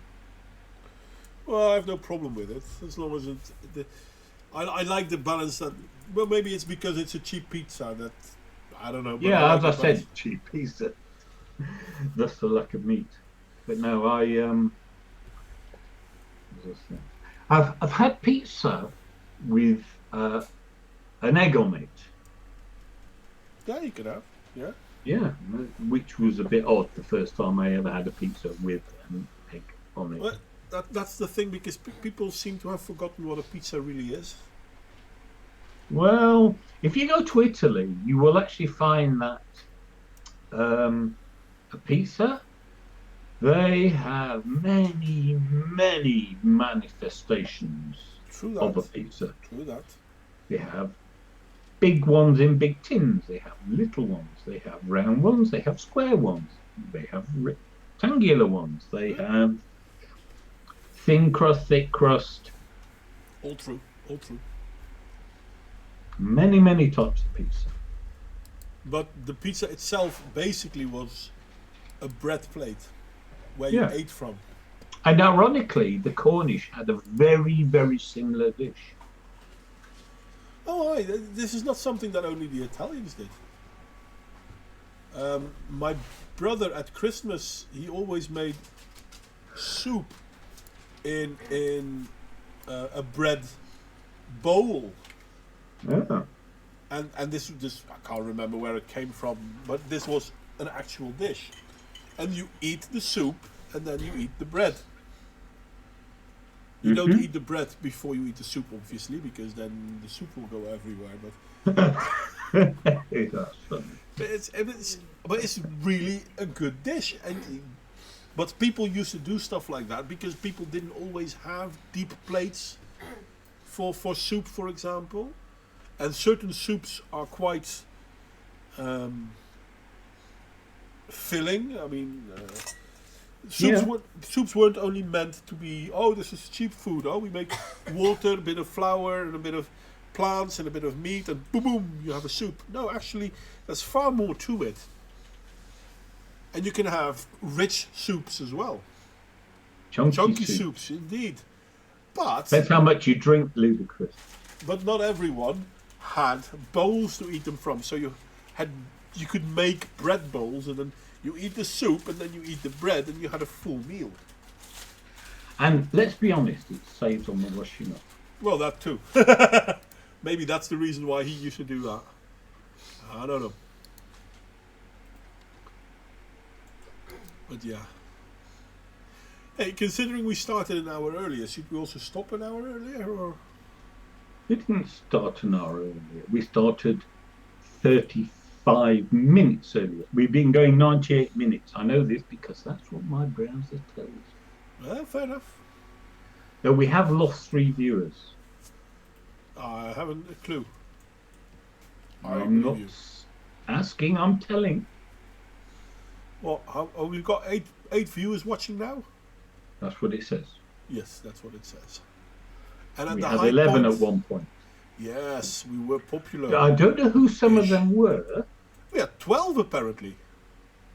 I don't know some of them were because we've had, what, 4 or 5 in the chat? Yeah, I've only seen names I know in the chat. So if there were people watching that I don't know, then yeah, No, I'm sorry. just saying that, but there were only 4 or 5 in the chat. There weren't like Well, Peter Bundy said something. Tariq Nasheed. What, I have no idea, mate. Because this is what we're discussing, the anonymity of people watching who we don't know. I don't think Tariq Nasheed will watch. I don't know who Tariq Nasheed is. Well, he's I can't remember. I'm thinking about the wash your ass debacle. You what? Yeah, it's basically like a racist, but then differently. Yeah, race bait. Thank you. Also, a very much failed rapper. A race baiter and a failed rapper. Yeah. Do you know I'm absolutely none the wiser? Yeah, well, in all fairness, mate, you know everything you need to. No, I don't. That tells me literally nothing. Which is, trust me, about enough. The dude is. Well, if I type in Tariq, he is the top result. Yeah, because he's a big troll. American film producer and media personality. Yeah. Well, he's an American. The whole point of this stream is to not care about Americans. And I wouldn't care about the whole film producer bit either. Yeah, wash your ass and shut up, Tariq. Indeed. Why wash your ass? Because he had a song about it or something. What, washing your bottom? I've got a, what do you would call it? A B-day, because I'm rich. Was that it? Was that the song? I've got a B-day, so I'm going to wash my ass? No, that's not it. Okay. If you Now, being an American, you probably said bidet, or some other bidet. mangling of the French. Fair enough. But yeah, no, that's not what the song was about. No, I didn't think he was, but you know him. So. He's also known as Tariq Elite and King Flex, so he's got an ego much bigger than his talent. Well, that's quite fast. The thing with those race baiters is that if enough people know you, you grow fast enough anyway. But talent is not something they are known for. Well, of course not. If you have talent, you don't have to engage in race baiting. Indeed.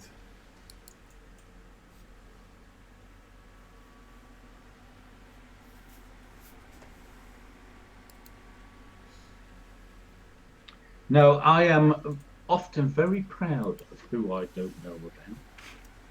I am quite pleased never to have heard of these people, because when I am...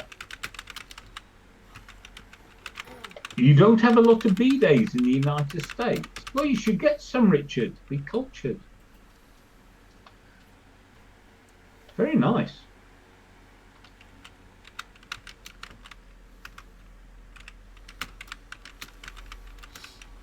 And environmentally friendly, because you don't cut down all those trees on toilet paper.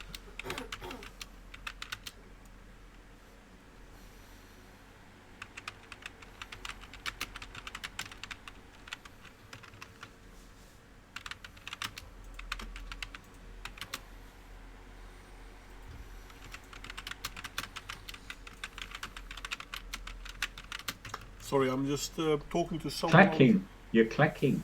Yeah. Sorry, I was away with the fairies, I think.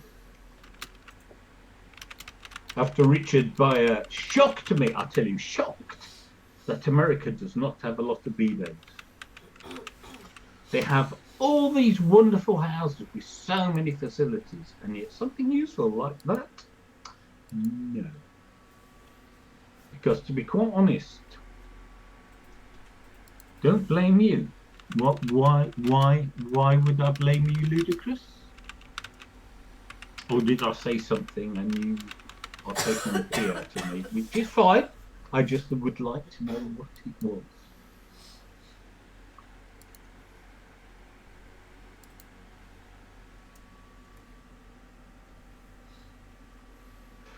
Oh, darn it.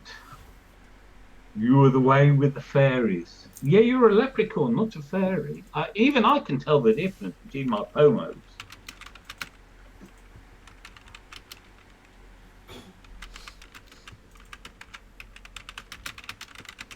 Besides which, gay pubs aren't all that bad. As long as the beer's good.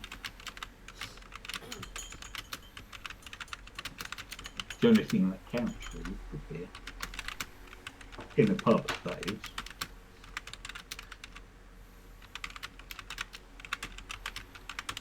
And Richard, I've looked up Donna Pass and I'm none the wiser. Not sure which story I'm supposed to notice.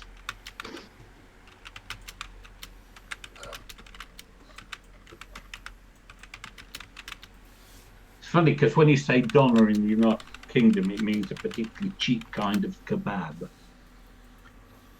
Usually eaten after too many beers. And the cause of much salmonella. Salmonella is something that. Well, someone I used to know used to make a joke that they wanted to open a kebab van and call it Sam and Ella's.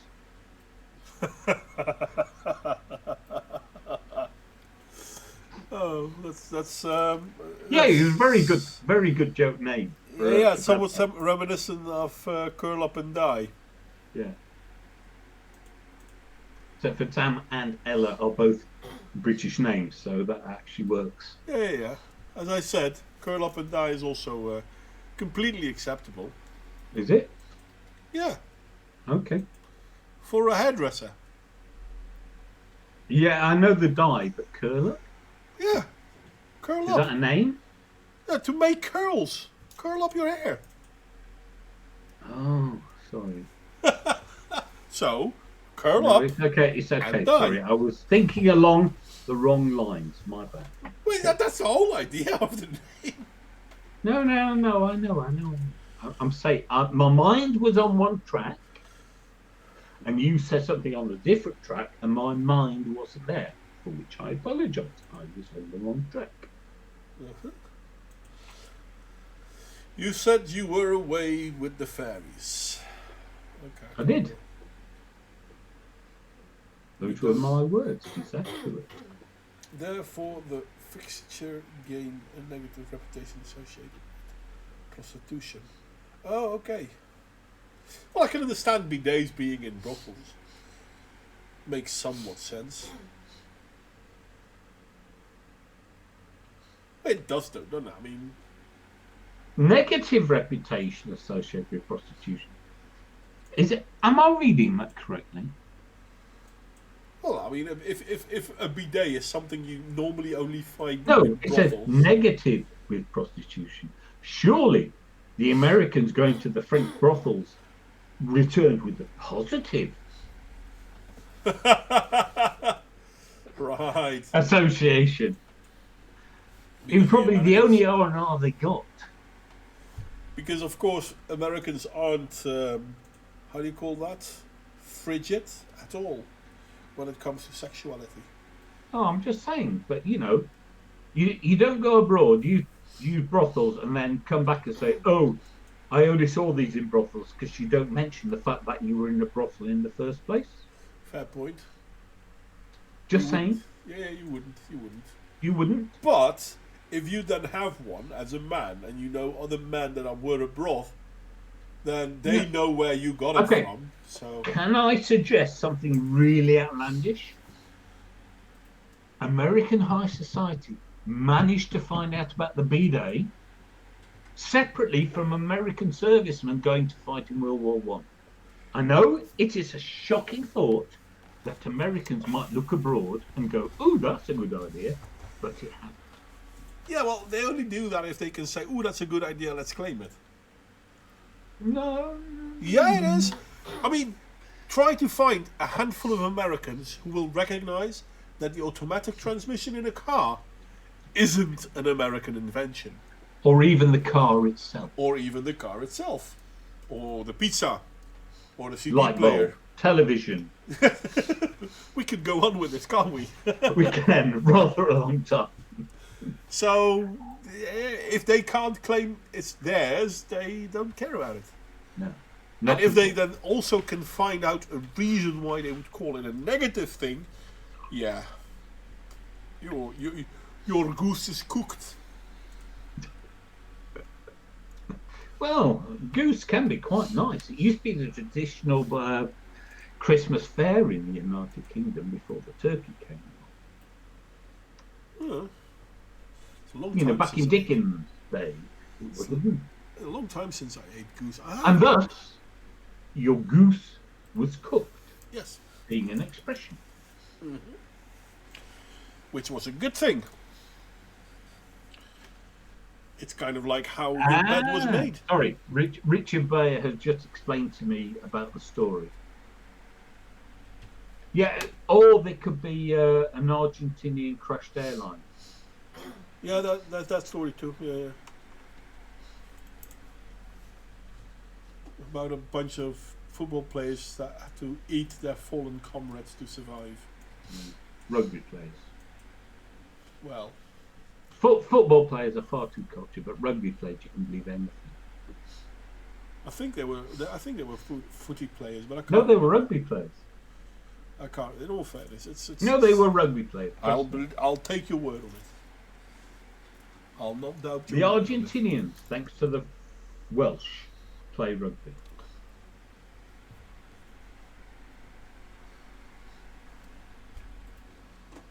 Well, they still speak Welsh in parts of Argentina. They still speak Welsh in parts of the UK as well. Yeah, I know. Where my grandmother came from. Oh, sorry. That was funny. No, it's not fun. No. Just apologise for it. It's a language of these isles. Yes. Just as Earth is a language in Ludicrous's country. In fact, there were people I knew of in my last job, which was an Irish-owned construction company, which recruited strongly from Ireland of Irish people who did not know how to speak English. Okay, I did not know this. No, it came as a surprise to me that there were also regions of Ireland where they didn't speak English. But fair enough. Now, when I visited, my grandmother died when I was young, but we visited my great aunt for many years. And sat in her own home, she'd have a friend round. She'd say, "Oh, I hope you don't mind." I mean, it's her house, right? "I hope you don't mind, but we're going to speak in Welsh." And her and her friend would naturally learn Welsh because that was their native language and English was a foreign language to them.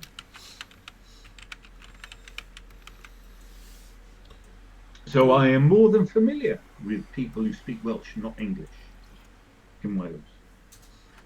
Or should I say Cymru?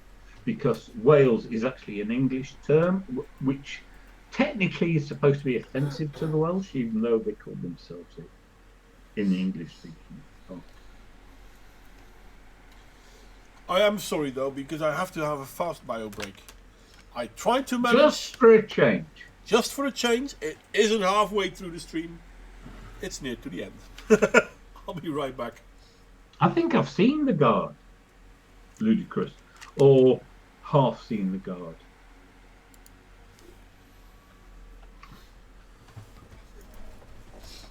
It's very hard. I don't watch television very much, apart from the football. I half watched Leicester City somehow beat Tottenham earlier today.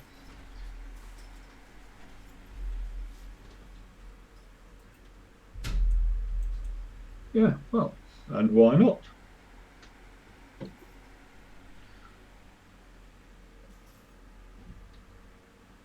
When you say spoken, you mean spat. Spat in Welsh. It being one of those phlegmatic languages.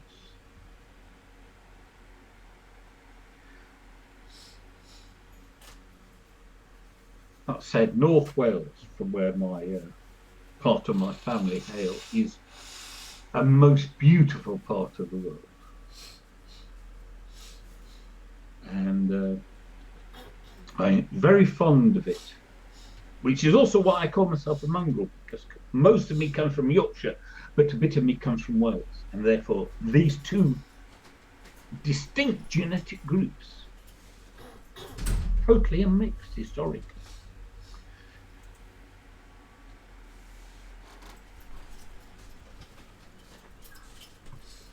And he's back in 3, 2, 1. You're supposed to be back now. And I'm back. Oh, a few seconds late.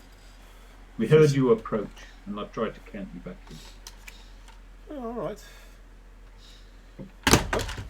Yo! And Yeah. more catastrophe. I dropped something because That's okay. that's clumsy. At least you're not dropping your H's. My what? H's. What's that? It's when you don't pronounce the letter H. Oh, It's what Cockneys do, the bloody ignorant twins. I call the Cockney accent a speech impediment. so instead of holiday, holiday. Holiday, yeah. Right. Okay. That makes no sense at all. Yeah, that was terrible. John, I was attempting to update the RAM in my... Oh, in your laptop. Okay. Okay. Interesting.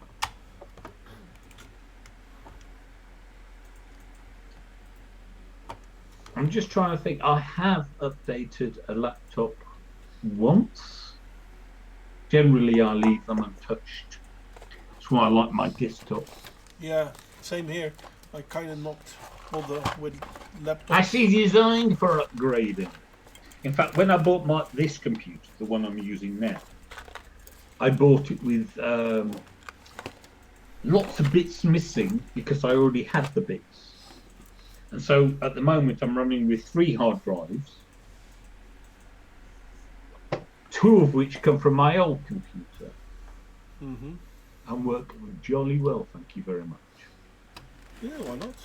Yeah, I mean, according to Real Raven, they are too old to use, but they still work fine.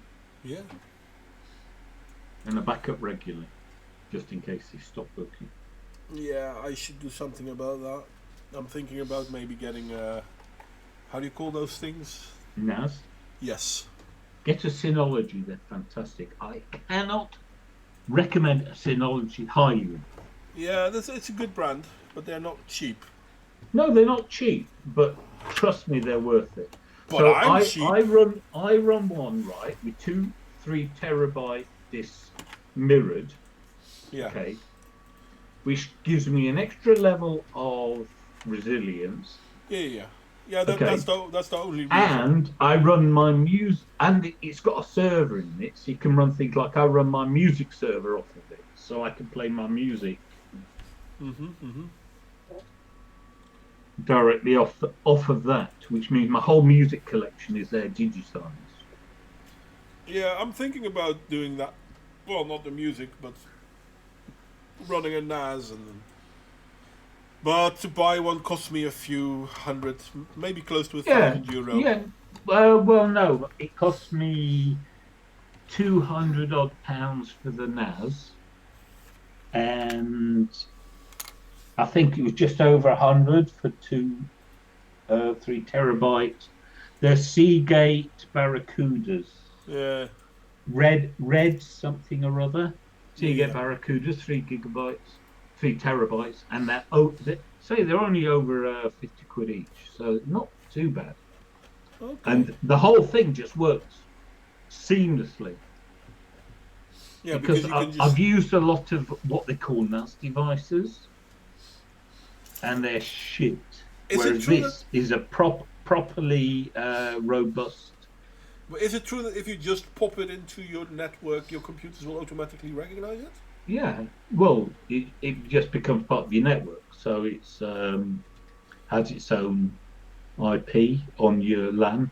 Okay, and- because I mean, I've got a big computer. I've got a big office printer, Mhm. and I didn't have to install anything. I just plugged it in the network, and once it was in the network, boom, everything works. I don't have to do anything.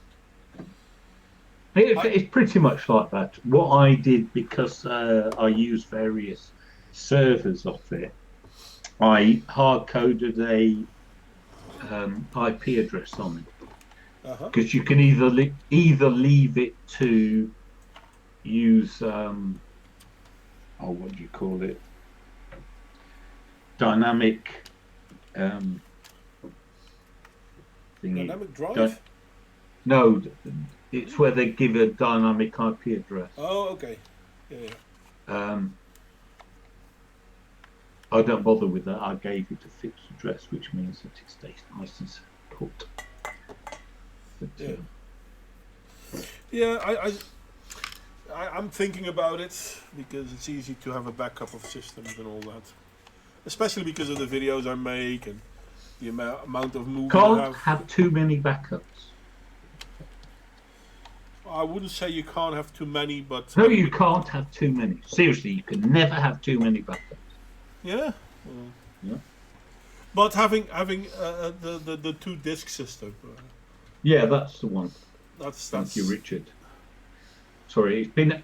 I used to be so immersed in all this, and then that's the trouble, you see. And then it becomes easy, and then you don't use it anymore, and then you forget. But may I point out, good people, that we're talking about a serious topic, racism and SJW and all that, and all of a sudden computers are more important. Yeah. Isn't that Because just how it computers goes? are what make all this possible. True that. As I said, isn't that just how it goes? And speaking of which, I have suddenly started to hear of late the astounding news. Astounding. That a woman invented Wi-Fi. A woman advised? No, she was part of a team though. No, but that's not the point.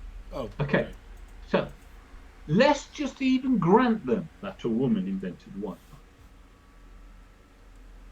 Okay. There are only computers as we know them because of quantum physics.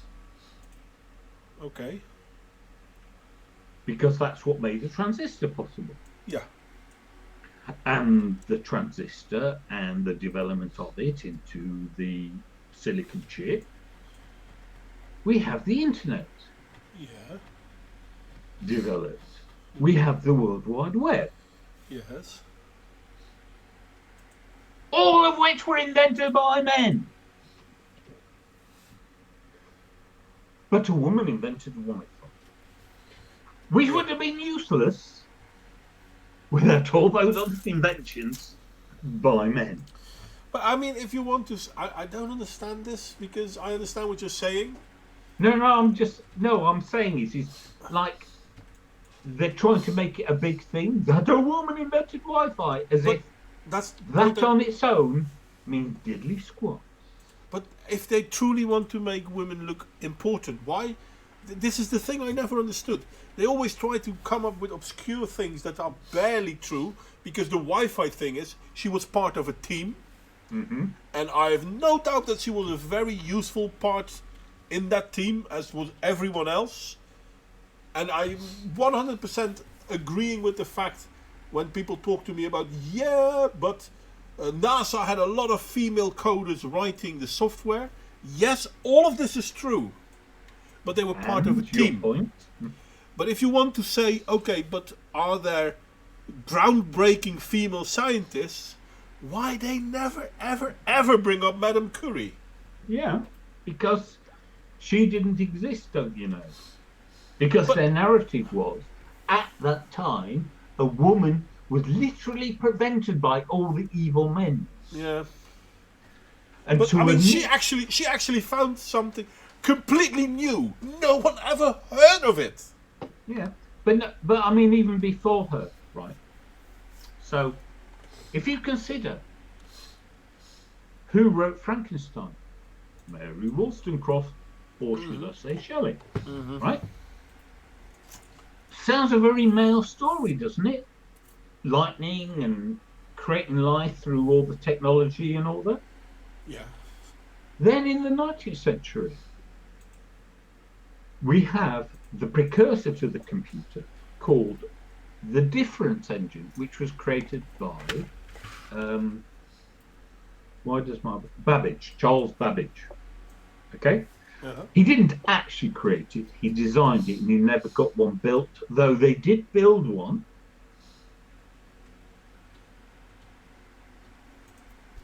And in 2006, and it worked. So he was on the right line, but he never built it. Okay. Reviewing his work was a certain woman.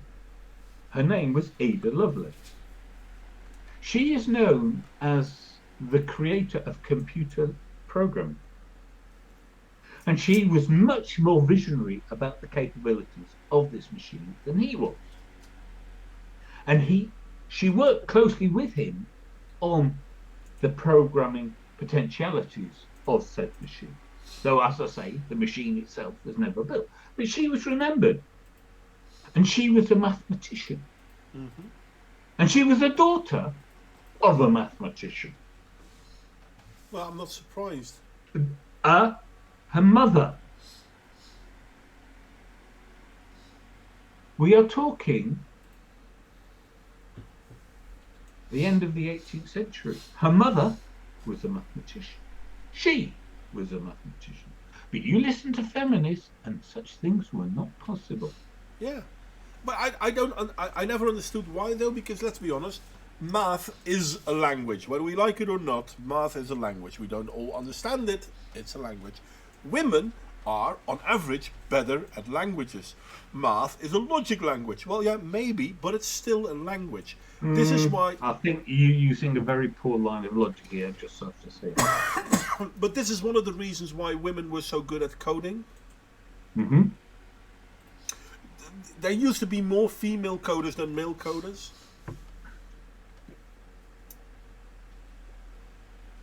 Which is kind of double because language is also very much based on nuance, whereas in coding languages and math, nuance is absolutely forbidden, but it's still a language.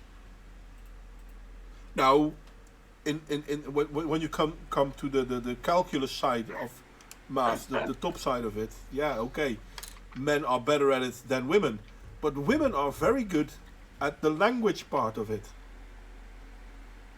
Well, you know the term computer. Mm-hmm. It used to refer to groups of women employed to calculate. Yeah. It is an absurd modern revisionist notion that anyone didn't think women were good at such things. No, it is, because that's not how history shows it. No, of course not.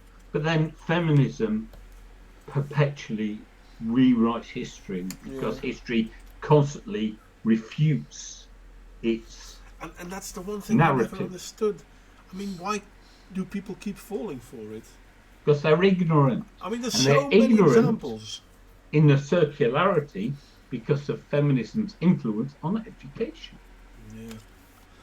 It is weird. Which is sad.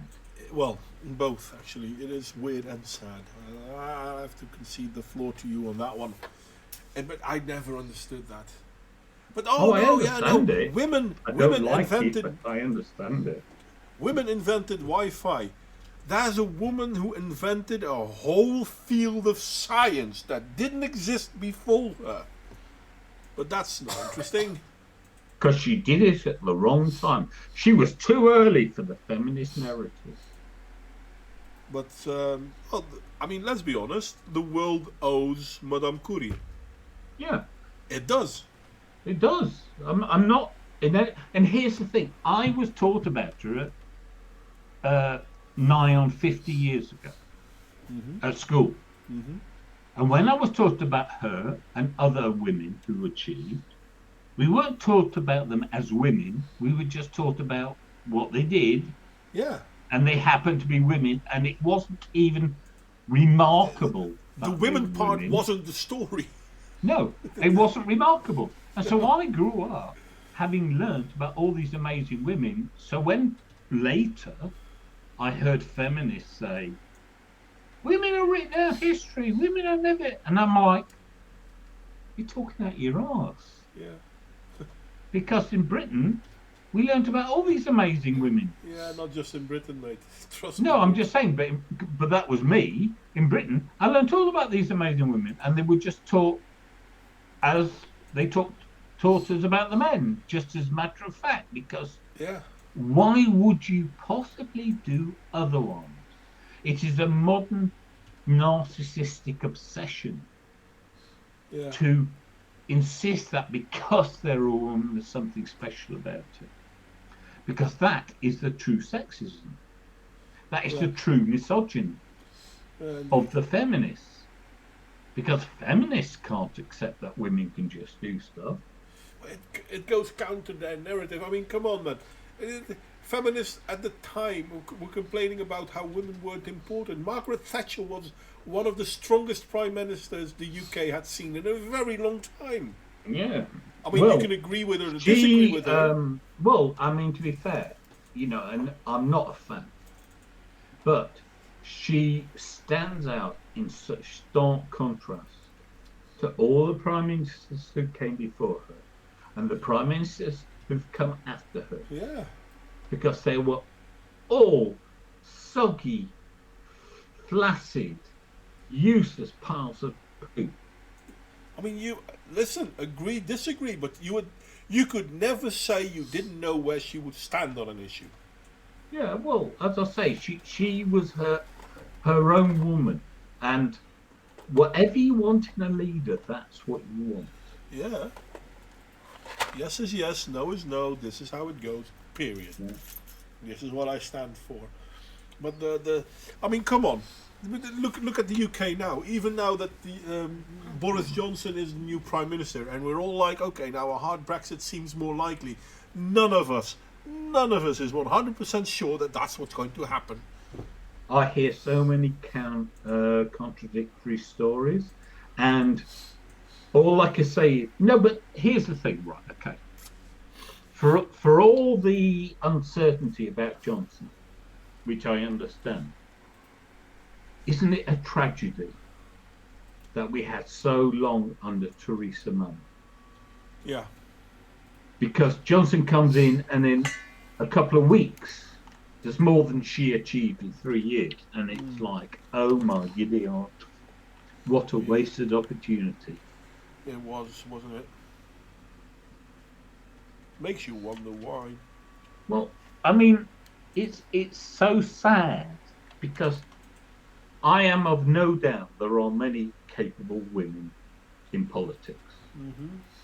And they had Theresa May. No, but here's the thing. When she was Home Secretary, she was already a joke.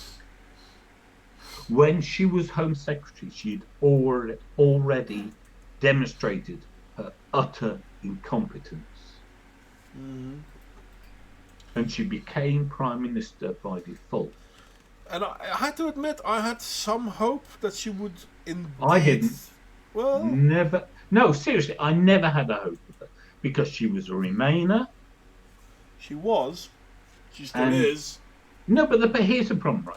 So what do politicians do? How do you know a politician's lying? You know the joke. Yes. Yeah, and the answer? Their lips are moving. Their lips are moving. Right. So when a politician standing for an election promises the right things, what do you think? They're lying. Their lips are moving. Yeah, this is why I like the fact that people keep falling over Trump. Mm-hmm. Because with Trump, they're actually complaining that he's doing what he said he was doing. No, but they still accuse him of lying. Oh, he's doing all these lies. Yeah, okay, fine. So he's a politician and he's giving blarney. But that's not the point. The point is, what is he doing? Yeah. That is the measure. The doing.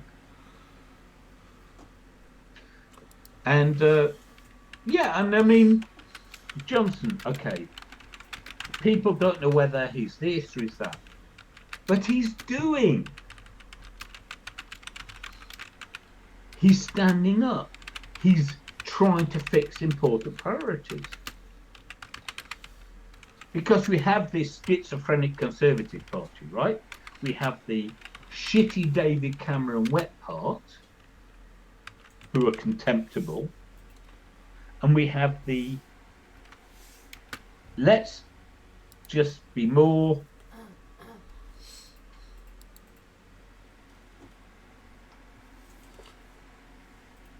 hello, Emilian Butai.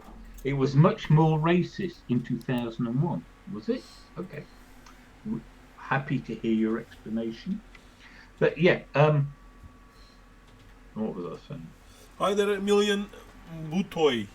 It was much more racist, plus in Vancouver almost no Blix even today.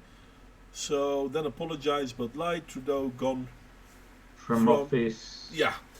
Well, the thing is, it's not so much that he did blackface, because, as we said earlier in the stream, we simply don't care. It's not a big deal. What makes it a big deal is that Trudeau is one of the people who's actually calling out this behavior on other people.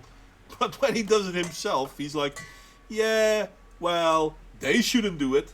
But come on, it's me. Look at my pearly whites. Yeah, but again, I object to the holding people to current standards for things he did in the past. But if it is said that it was more of a problem in Canada back then I will bow to a more knowledgeable person. But the whole point is we're Europeans, and we're discussing it from a European perspective. Yeah, the whole blackface thing is bullshit. Can we get on with our life, please? Yeah, we have a different history, and that matters. You know, and to apply sudden outrage to practices that have gone on for decades or even centuries is, in my view, insane. Because why was no one upset up to now? Yeah.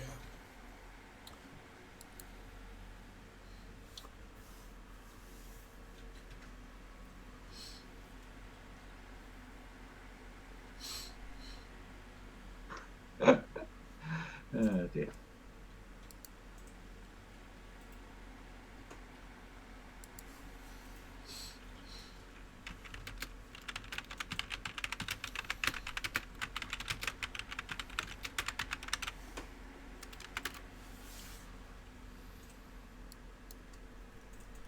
Yeah, but aren't Obama, Black History Month and Black Lives Matters? Well, I know they have a Canadian branch of Black Lives Matters, but aren't they American things? This is being the point, is that American sensibilities being projected outside the USA is the basic source of my complaint. Well, I like what what's his name, Freeman said about the black. Yeah. I mean, If you don't want to be racist, stop talking about it. Stop talking about it. The Black History Month. You want to relegate the history of my people to 1 month? You want a White History Month per? No, of course I don't want a White History Month. So well, no, you can't have a White History. Yeah. No, it's not. It's not so much that you can't have it. No, white you people can't. won't even you can't want have to a have White it. History Month because whites are bad. We did everything wrong, even though we've created measurably, provably the best societies we've ever had. Yeah.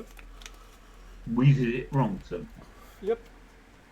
I think it's time that people stop complaining, or at least stop giving these people a platform.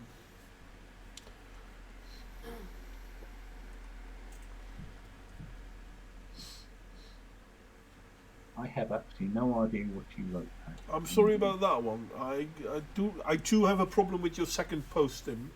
Emilian, I'm not quite sure if I understand what you mean. 2 dives. I taught this prophetic dream was Waterloo drowning, as God said Waterloo. He just came from Waterloo, he's gone from office. Okay, whatever you're smoking, I hope it's good. I'm not really sure if I understand what you're meaning, Emilian. Every other month is White History Month. You mean every even month or every odd month? And yes, I know I'm deliberately misunderstanding what you said. But Okay. can you imagine though, if everything is White History Month? I'm from Britain. Are you then saying that black people really didn't contribute much to I'm from society? Britain. Britain was white, as I said. There were in the tens of thousands, the non-white people in the UK at the end of World War II. That's from 40 million. Of course, our history was white. We were white people. Doesn't mean it wasn't without prejudice. Doesn't mean it wasn't without problems. It's just that the problems happened between 2 groups of white people. Because guess what? Problems are not about race. Even American racism isn't about race. It's about social class. And the sooner people get that into their stupid skulls, the sooner you'll get past it.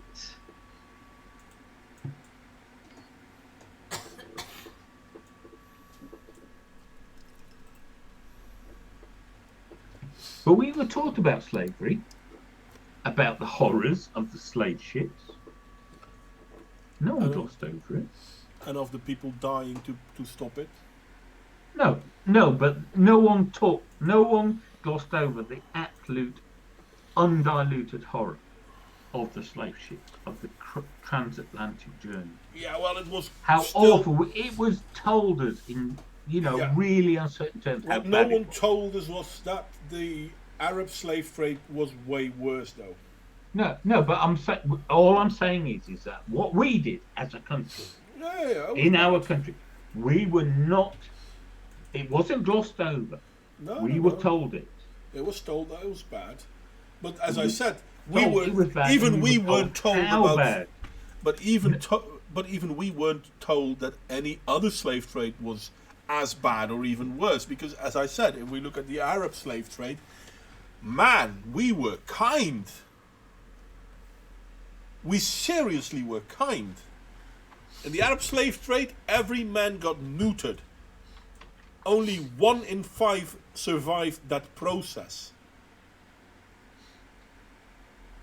I mean, dying on transport ships, yeah, that's bad. Well, but the racism of the Arab people is far worse than racism of white people. Yeah. The Arab people castrate and cut the Achilles tendons of their black slaves. Yeah. Systematically. We're not talking about that. The reason there are so many black people in America is because we didn't do that. Yeah. And in all fairness, the United States, what we now call the United States, only had about, 200, 300, maybe 400 slaves, 400,000. 400,000 black slaves, max. I'm sorry, but there were more white slaves in America than black slaves. But nobody talks about the white slaves because they don't matter. Don't you know that Africa had wonderful technologies?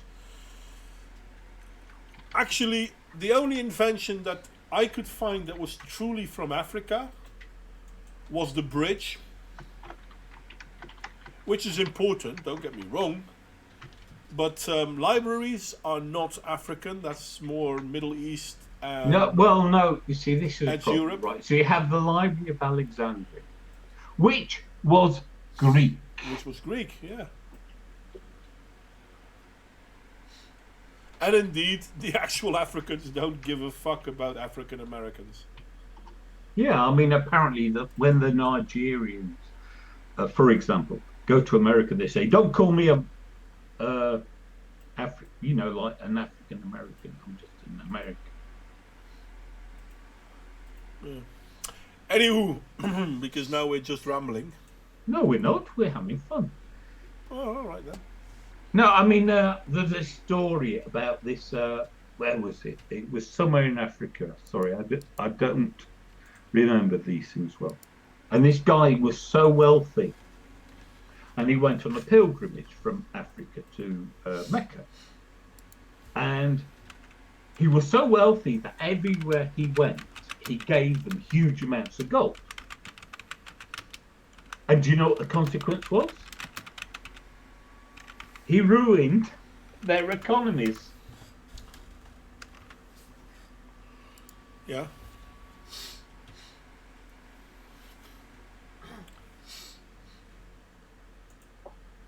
It's Which double. just goes to prove that handouts are not good. No, it's um, this is the one thing that people don't seem to understand. You cannot legislate people out of poverty.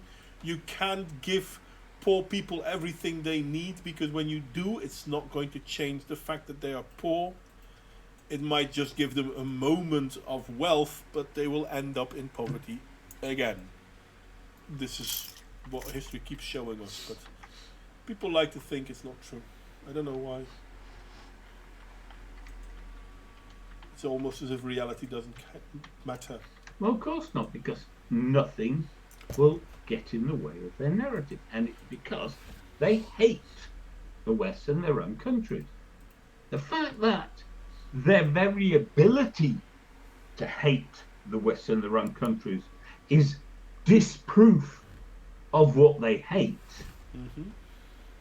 is beyond them, because they're all morons.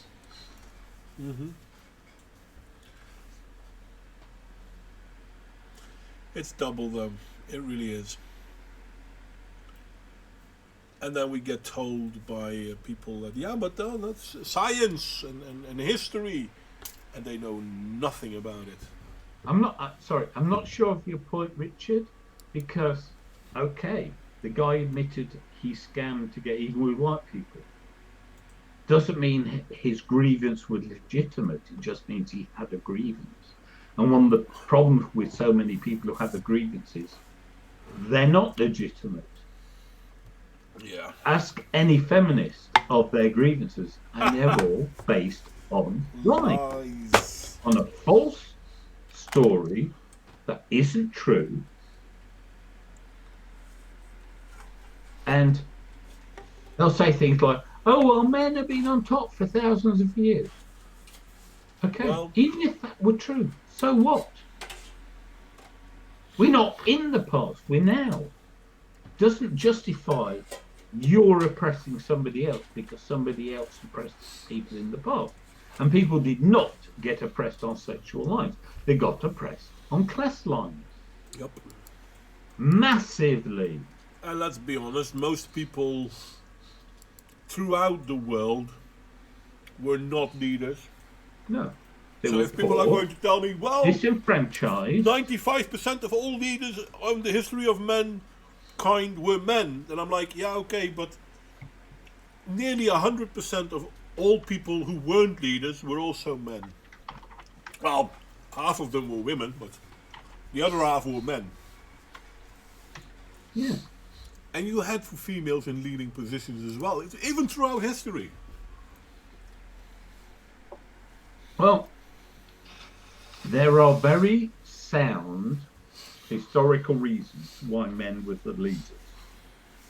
Just listen to Queen Elizabeth's speech at Tilbury prior to setting sail against the Spanish Armada. Men had to fight.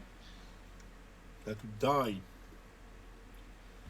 Well, I mean, just the physical effort. A man is much more likely to be able to survive a physical fight than a woman, because a woman is at a severe disadvantage. Fair enough, but the saying doesn't go, ours is not the reason why, ours but to do and die, because of... It sounded nice. It's that saying because that's how it was. Ours is not the reason why. Ours is to do and die. And somehow people have forgotten that. Oh no, sounds like a funny quip from a movie. Yeah, maybe, but societies lived by that rule. Yeah. Well, at least the men in I mean, societies. I often wonder about the historical moment when you went from the king leading the charge to the king being in the rear and kept safe from harm. Yeah, that came later. I'm going to say It happened 18th, around the 19th 16th century. Sorry? It happened around the 16th century. No, it happened later. 18th, No, it didn't. 19th century. No, it didn't. Well, it depends on what country you're in then. Yeah.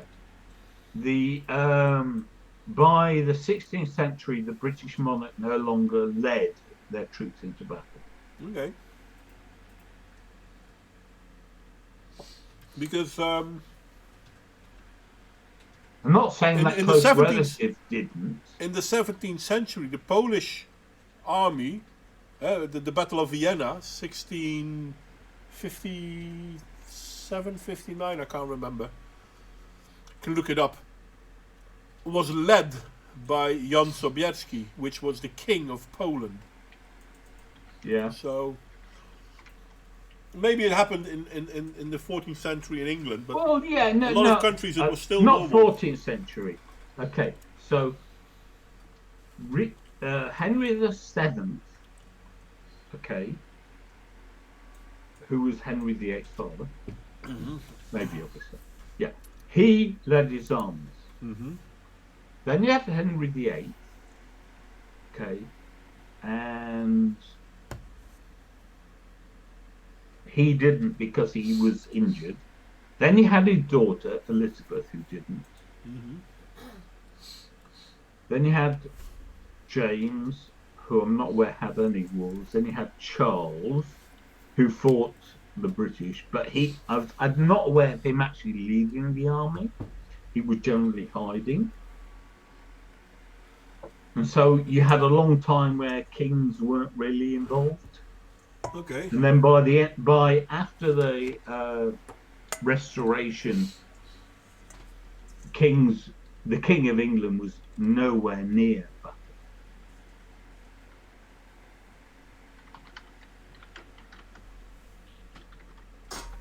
Yeah, that's possible. That's possible. As I say, it's like you had this, you go back to Richard III. My horse, a horse, my kingdom for a horse, being the famous Shakespeare line. Yeah. And that was towards the end of the War of the Roses and Henry VII. And yet before you knew it, there was no actual royal leading of the military. Because the monarch was too precious. Yeah. Okay, the Battle of Vienna, by the way, I couldn't remember, but it's in 1683, so it's close to the start of the 18th century, but it's still 17th century. Mm-hmm. And yeah, as I said, there were three. Yeah, armies. that's about the time of. That was after the Restoration and just before the Glorious Revolution in England. Mm. But you'd already reached a point where, even Julius Caesar did it. He led the troops from the rear, overseeing the whole melee and directing troops as required, rather than actually leading from the front. Mm-hmm. Yeah, that's possible. Fair is fair. I know of stories, and I know that the English used to do that too, but they would then have their commanders' camps set up behind enemy lines. Yeah. Because that way they could see better what the enemy was doing. Well, things were much less clear, especially before uniforms. Yeah, it's true. That's. I don't know who were the first to have uniforms. We adopted the red coat quite early. I think so. Yeah, I think it happened during the English and Dutch wars, where the irregulars, they were just wearing normal clothes, but you also had soldiers of the country itself because most sailors in the Dutch-English wars were Dutch, even on the English side. But you also had soldiers on board your ship. And you wonder why you won. Well, we won I'm because joking. we were tactically better. I'm joking. Yes. No, but I mean, the soldiers on board would have uniforms. Yeah. I think it started around that. Well, restarted around that time, because if we go back further in time, before. Yeah, I mean the Romans had uniforms. Yeah, the Romans had uniforms as well, but then the Germans didn't, No. and the Germanic tribes. Germans, cause of all our problems. And then during the fealty days of the knights, you had coats of arms, which is not really the same. Yeah, but as they an were armor. personalised. Well, Each knights, knight yeah. had their own colours, their own. But the irregulars, the bowmen, the pikemen, they could have the coat of arms of one of the noblemen they would fight. Yeah, for. exactly. That's what I'm saying. It was all personalised. It wasn't a coherent. Yeah. Well, I mean, the English and the French during the I think it was the first crusade, they had a coherent coat of arms.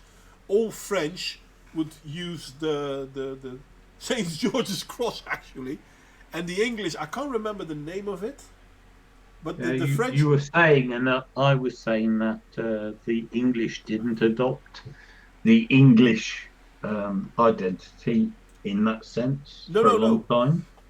I ought to do what I should have done earlier, which is look up the British, British, because each royal house had their own coat of arms and their own heraldic devices. Plantagenet coat of arms. Ooh, that's the fourth.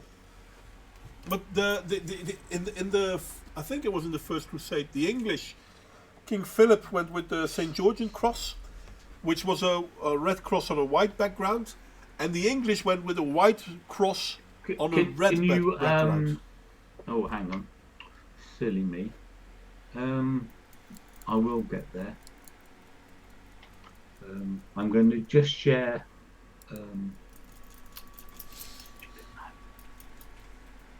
If I can work out what the chuff I'm doing, I will share my screen. Share screen, and then we're on that one.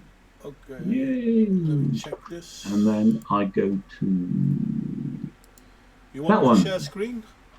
Yeah. So we've got various coats of arms of the Plantagenet. Okay, I'm sharing screen. Okay. Yeah, these So, are yeah. If you actually look at these arms of dynastic founders and kings, Yeah. if you know anything about England, you will notice that the three leopards, often misnamed as three lions, are still in use by English sports teams today. Yeah. Though usually with a blue background, not a red one. Yeah, and the red line is... And that red line, this yeah. one is from Scotland. That's a line of Scotland. And that looks a bit like the Welsh. But these are not unreminiscent of current arms. Yeah. That's what I'm saying. It's like you look at these and they aren't that dissimilar from what we have currently. Royal coat of arms. Let's have a look. So this is the current coat of arms of our country. Mm-hmm. As you can see, there's the three leopards there and there. Mm-hmm. There's the Red line. Scottish. Is the red line Scottish? That one's the Scottish one, yes. Okay. And you've got the Irish half. Yeah. Sorry, Ireland, we're still claiming. So as you can see, this is from the Richard III. Mm-hmm. With the fleur-de-lis in there. Yeah, but you see these two quarters are Yeah. not, they've swapped them, but they're the same as these two quarters, just on the other two. I've been told, but I don't know if it's true, but I've been told that it's quite often that they swap, the quarters can swap when a new male takes reign of the line. Yeah, it could be. I'm not sure if it's true though, but this is something I've once been told. But again, you've got the fleur-de-lis in here because we claim France. Even Henry VIII was the King of England and France, allegedly. Yeah.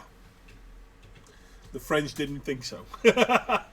Well, no, as you would not. As you would not. But yeah, so here we've got another history, 1066. You've got the two, whatever, vertical thingies. Oh God, I can't think of the word. There is a term for it. Supporting the crown ludicrous, not fighting for it, supporting. You've got, yes. I know this one from football matches because that is one of the banners the Scottish fans wear. It's kind of funny because the Red Lion, I think that's the most common pub name. Yes, it is. The most common name of pubs is the Red Lion. But even in England. No, in England. Yeah, no, I mean, worldwide, the Red Lion still is. Worldwide? Yeah. You mean there are pubs outside the UK that count? Yes. There are people outside of the UK. I sincerely doubt that. See, this is why people have a problem with Americans, because they think the world revolves around them. Yeah, but that's because the world does revolve around us. We know this. Seeing how the Americans come forth from the womb of the English. Of course. We only gave birth to the best. And God, thank God we got rid of them. That's all I. Well, are they or are they not the best? The question remains. Scions of our loins. One second, mate. But yeah, so sorry.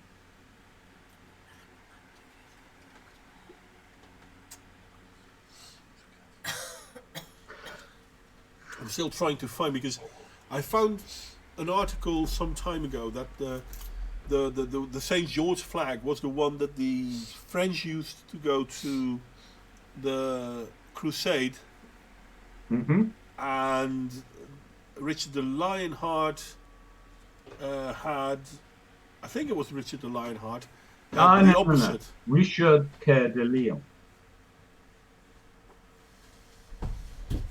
But he did not speak English. I thought because the English had. But Richard did not speak English. No, I know. But the English had a white cross on a red background. You mean is it the Swiss or the Danish flag? It's kind of like the Danish flag, yeah. But the Danish is offset. Yeah. Because them Scandinavians are whimsical buggers. Well, no, but I mean, when they went to the crusade, the French used the white-red cross combination, while the English used a red-white. I mean, they had a white cross on a red background. But then after that, the English adopted the white flag with the red cross as their... But a lot later. Yeah, no, I'm trying to get to. Nearly 100 years later. But not much more than 100 years either, to be honest. Okay. Who adopted... It was one of the Edwards. Was it Edward I? Edward II, I think. Or was it? Well, maybe a little bit more than 100 years. Hang on. I can't find English as the court language? Hang on. And the Knight Templar Not was in also images. the red cross on a white background. Okay. Yes. What language? I'll go away. Did Edward I of England natively speak? I'm going to say German. No. It was English. You sure? No.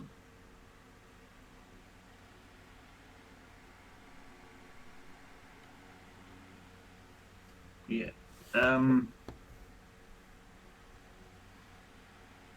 According to this, the first king to speak English as the first language after the Norman conquest was Henry IV. However, I think it was Edward I, who was 1272 to 1307, who was the first to make English the language of court, which is not the same thing. No, okay. One was natively speak, as in first language, and the the other was made it the... Yeah, recognizing this is the native language, whether I like it or not. Oh, okay. Yeah. Well, he wanted to give England an English identity and recognise the status of the language of the natives, as opposed to the court language, which had been French since the conquest in 1066. So that is over 200 years previously.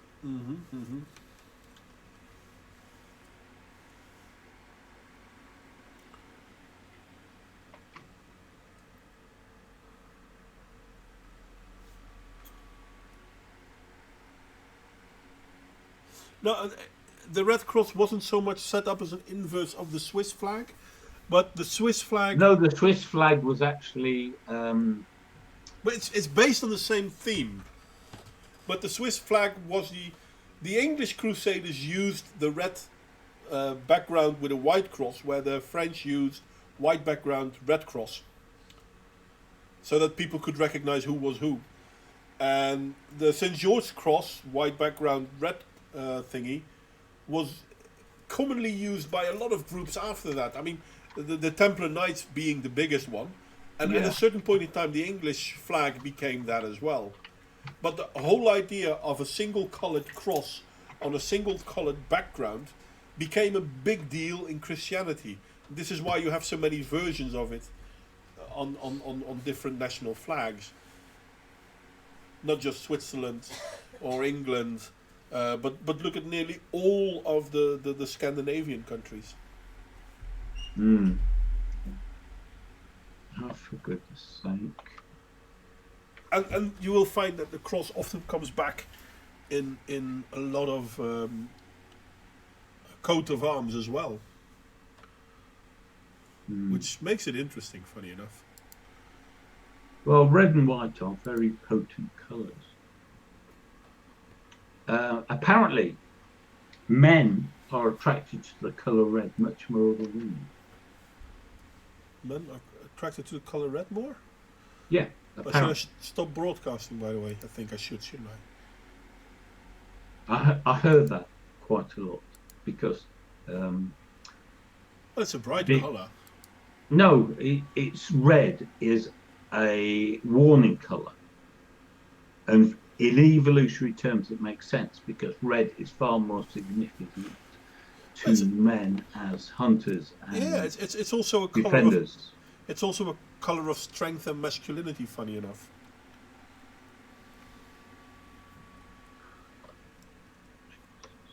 It actually is the colour of strength. That's why red used to be the colour of men. Yeah, and pink. And pink was the colour of boys. Yeah. Purple was the colour of the very rich man. Well, that's a different story. Yeah. And a lot older. True that. But yeah, but no, even red was an indication of wealth.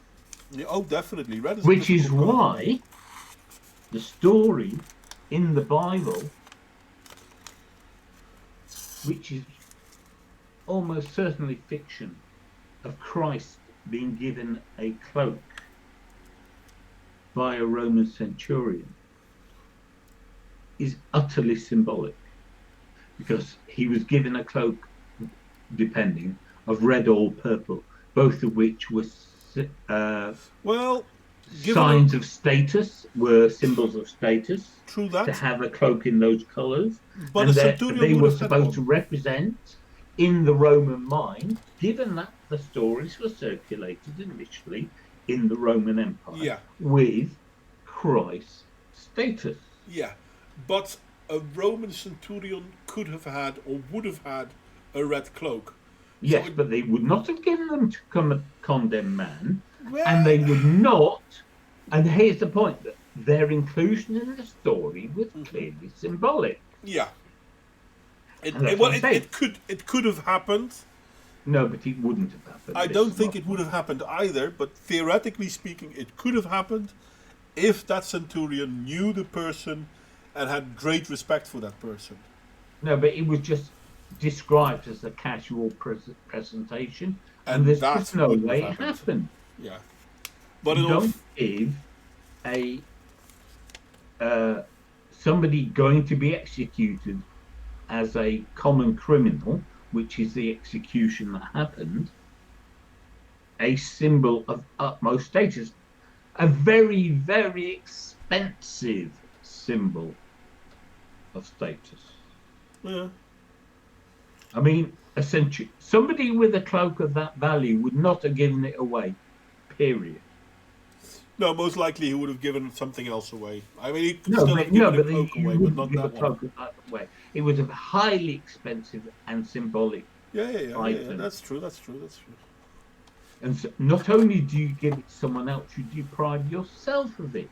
And as it was a badge of office, you do not give those away.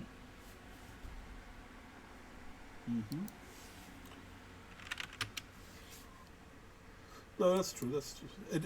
It's possible that it could have happened, but it's very unlikely that it did happen. I'm sorry, it's not possible. No, it's still possible. It's just unlikely. Yeah, well, you've got the technically possible, as in anything could happen, but not the actually could happen. Yeah. Therefore, it couldn't have happened. Well, you're talking to a reenactor now, so I've been told to look at history in a slightly different line of view. Yeah, so okay. Basically, what you're happened, a Roman centurion. Yes. Garrisoning a recently conquered, very troublesome area. Yeah. Why the fuck would you pay attention to a local troublemaker? Well, there are several stories. I agree with you that it's highly unlikely. No, they are not stories. They are myths. Now, I'll tell you why they are myths. Because the historical evidence for Jesus basically comes from Josephus, who wrote about an historical figure called Jesus many decades after his death. Yeah, that's another reason why you can doubt about the whole Jesus story. I mean, let's be honest. They went to Bethlehem because of a census, right? No, never happened. Well, no, that's not true. Census did happen. It never happened. No, Romans did do censuses constantly. But those censuses never happened. Well, again, they never made people return. Oh no, you didn't have to go back to where you were born. That's true. Exactly. They didn't demand that. Never happened. But if they listen, if you want to go back to the place you were born and you wanted to be counted there, the Romans didn't stop you. The fact is, that's not the story.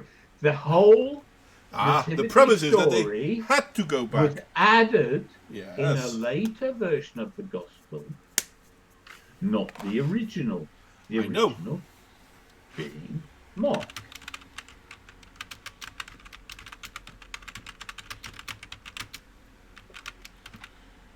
Sutherland probably got that wrong. No, but the story, whether it happened the way they say it did or not, funny enough, isn't the point I'm going to make. The point I'm going to make is that the Romans kept track of all the census. Censi? Yeah. And there is none. That's what I said. It never happened. That comes Jeez, you argue with me. No, and but I said it never happened. I argue with you for the way you say it never happened. No, Because you don't you know said why it never never happened. happened. I knew that the record said there never had been one in the year at the time described, right? That's what I knew. Yeah, I knew You that too, say- but your argument was because they didn't bring them back to where they came from. No, I mentioned that as another aspect. Okay. You were arguing me before I brought that up. Okay. Anyway, so yeah, I mean, we know that the Romans did censi. That's so weird. Okay, the previously acknowledged emblem of England prior to the St. George's Cross, which was adopted in the 1500s, was a white dragon on a red background, not a cross. Mm-hmm. Yeah. But that was before that, wasn't it? No, did you not listen to what I just said? Go on then. The St. George's Cross was Yes. adopted in the 1500s. Prior to that, 1500s, it was a white dragon on a red background. Okay. I'm sure I saw an English thing with the Georgian cross. And it says it Of goes earlier back to time. the banner of King Athelstan in 937. So that is 937 to 1500s.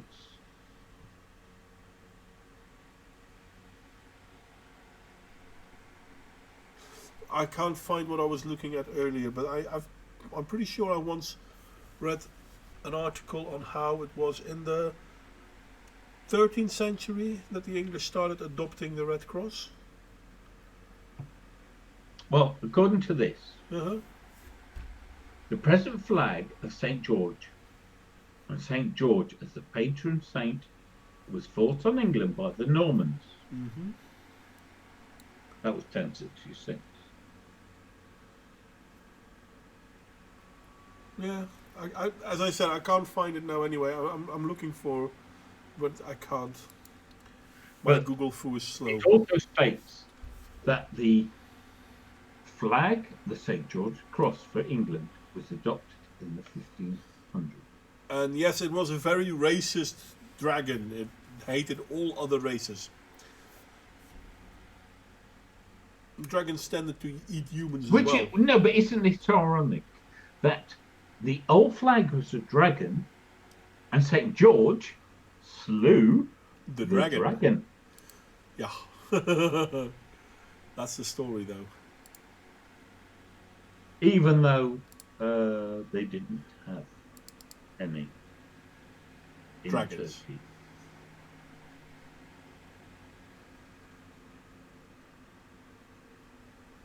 He slew something, allegedly. Well, maybe he slew the dragon off the flag. And because of that, No, I don't think so. I At don't know. all, we left the Welsh alone.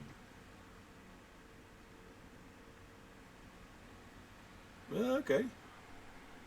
I have to admit, I have yet to see any evidence that there were dragons. Well, there is. There's the, what is it, the Komodo dragon? Yes, but when we talk about dragons in a mythical sense, no one is talking about... Yeah, that's what they were called, Richard Bear.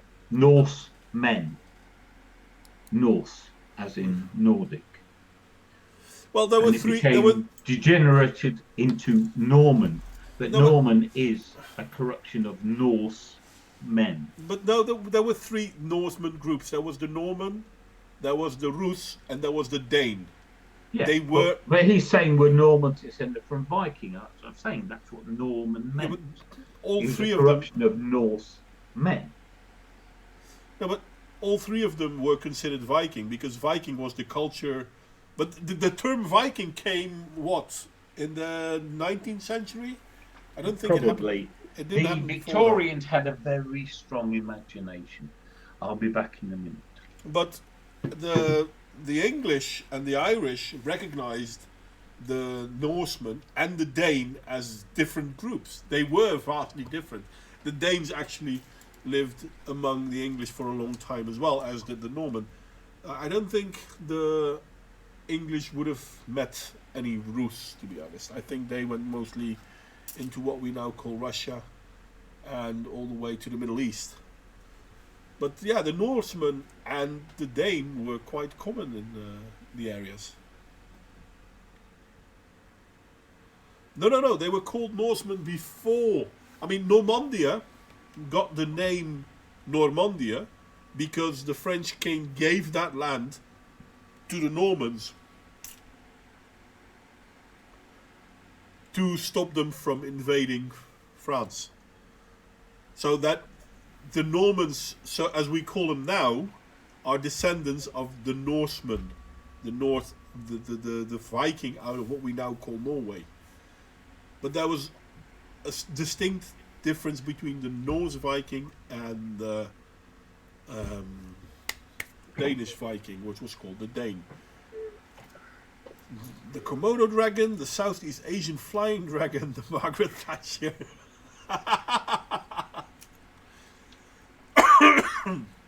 Yes, there is that.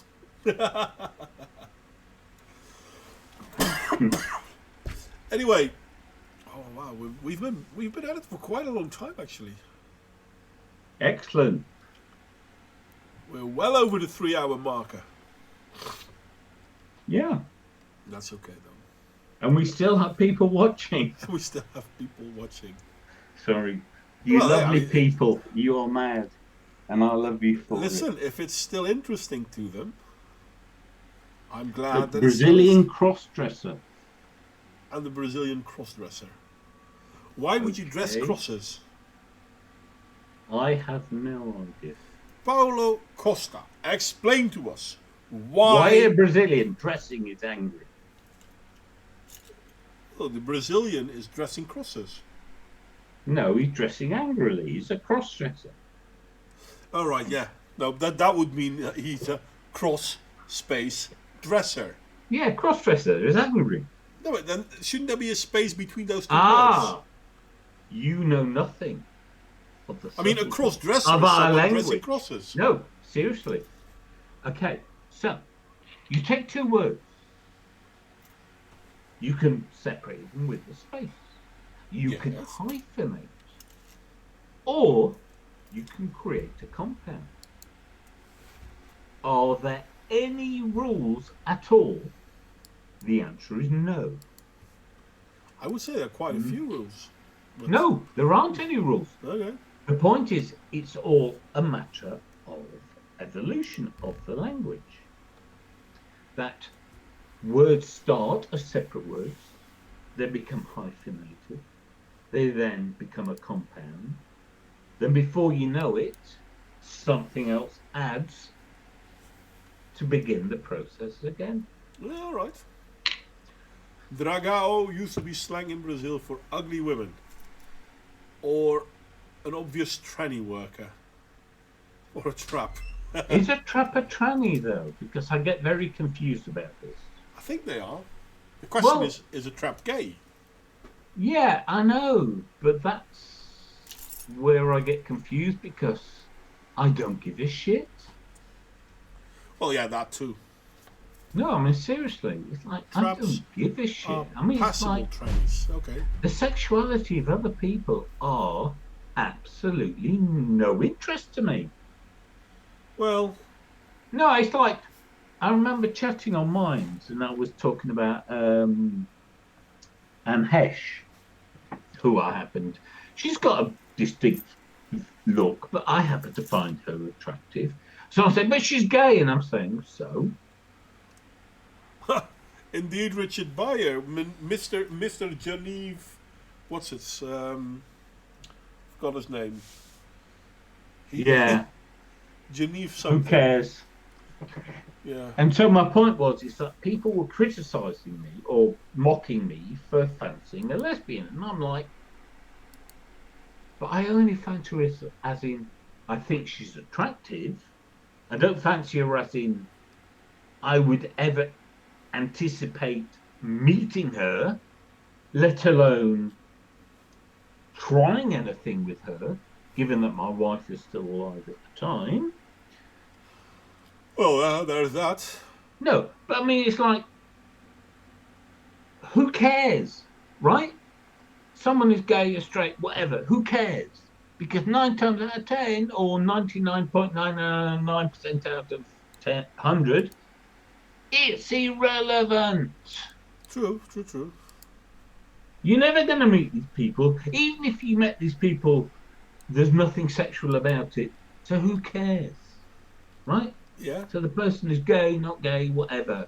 Mm-hmm. Really? That's all you got to talk about? Yeah, it doesn't matter. Doesn't matter. I mean, your sexuality is something for you, and as long as you don't share it with me and me with you, it's not something of a me. So Exactly. I don't care. It's like, you're a person, I'm a person. And? Yeah, but if you don't like us, you're a blah blah blah blah blah phobe. You know No, what? but it's not like them because of their identity. Don't like them because they're a twat. Well, there is that. And their but if you're twat also has nothing to do with their identity. But I mean, the whole idea, if you have to be sexually attracted to this or that. I mean, I don't want to be rude, but 99% of the women, nearly 100% of all of the women in the world, I am not sexually attracted to. Exactly, and that's my point. Not just that, but even if you are, so what? Yes, Because Geneve. we interact with people of the opposite sex, or the sex to whom we're attracted. If it's the same sex, don't care. So many people. And do you know how many we have any sexual interactions with? Teeny tiny percentage. No, it's not even a percentage. No, but it is a percentage. Teeny tiny. The vast majority of them, we just interact as regular human beings. Do you know why? Because that's how you're supposed to behave with other people, as regular human beings. And the fact that they've got genitals of the same people as you are attracted to is irrelevant. For the most part. And if it's not, the problem's not with them, it's with you. Yeah. Well, to me it's quite simple. They can call me whatever they want. Yep. I can't care. After all, we are two humans. No, I can't care less. It's literally impossible to care about this any less than I'm already doing. I mean, yeah, but what if she's really passable as a woman? You know what? There are real women out there that are passable as women. I'm still not interested in. Quick, somebody! Yeah. What's the expression? I can't remember it. When someone takes an audio clip and just cuts that bit, and Quote mining? that's the one. Quote mine that. Quote mine the heck out of that. Quote mine that. You can quote There me are on women that. out there who are passable as well. You may be the best looking tranny out there, but no. Hey, I've heard some great Sonys in my time. Sony's. Yeah, when I was a kid, a tranny was a transistor radio. Yes, well, during my education, and tranny was the transistor of a car. Yeah. No, seriously, a tranny was a transistor radio. So it was like, you know, when you hear tranny, it's like, yeah, it's a radio. And then, of course, tranny became a transvestite, which just meant a man of either sexual orientation who dressed up as a woman. Okay, let's see if I can share this one. It's very interesting. That's one. Now we're going to step 2 because I'm really smooth like that. I like it when sudden stuff like this happens. But, my good friends, I give to you the tranny, and I still need to share it with you as well. Well, I think I'm still sharing it, aren't I? You are, yes. Okay, good. It's emerged. There we have the tranny. Is it gay? See the Only in your countries. Yes. As I say, it used to be radio in my speak. Well, yeah, no. In English, these are all called. They're also called transistors. No, transmission as Richard Transmission. said. Yeah. But sure. But not in my experience. A tranny was a transistor, Yeah. or a man who dressed up as a woman. A bunch of broken trannies. Sorry. Okay, that's enough of that. I like that from Renovatio. Yes, but at least you could make a tranny radio shut the fuck up by flipping a switch. Today's trannies never stop. That's not true, though. I mean, there are trans people out there who actually are decent to listen to. I mean, not all trannies are bad. Hell, do you know that there are actual trannies out there who will try to warn people not to do what they did? To mutilate themselves and commit basically the heinous crime of destroying their own body? Here's my view. Okay. Might be controversial. There is a so-called community. The gas chambers are too good for these people. And then there are the people they claim to represent. The vast majority of whom are fun, decent, ordinary people who just want to be left alone. I have nothing but love and respect for such people. You do you. Yeah. It's only the self-professed advocates. Yeah. They can fuck off and burn in hell.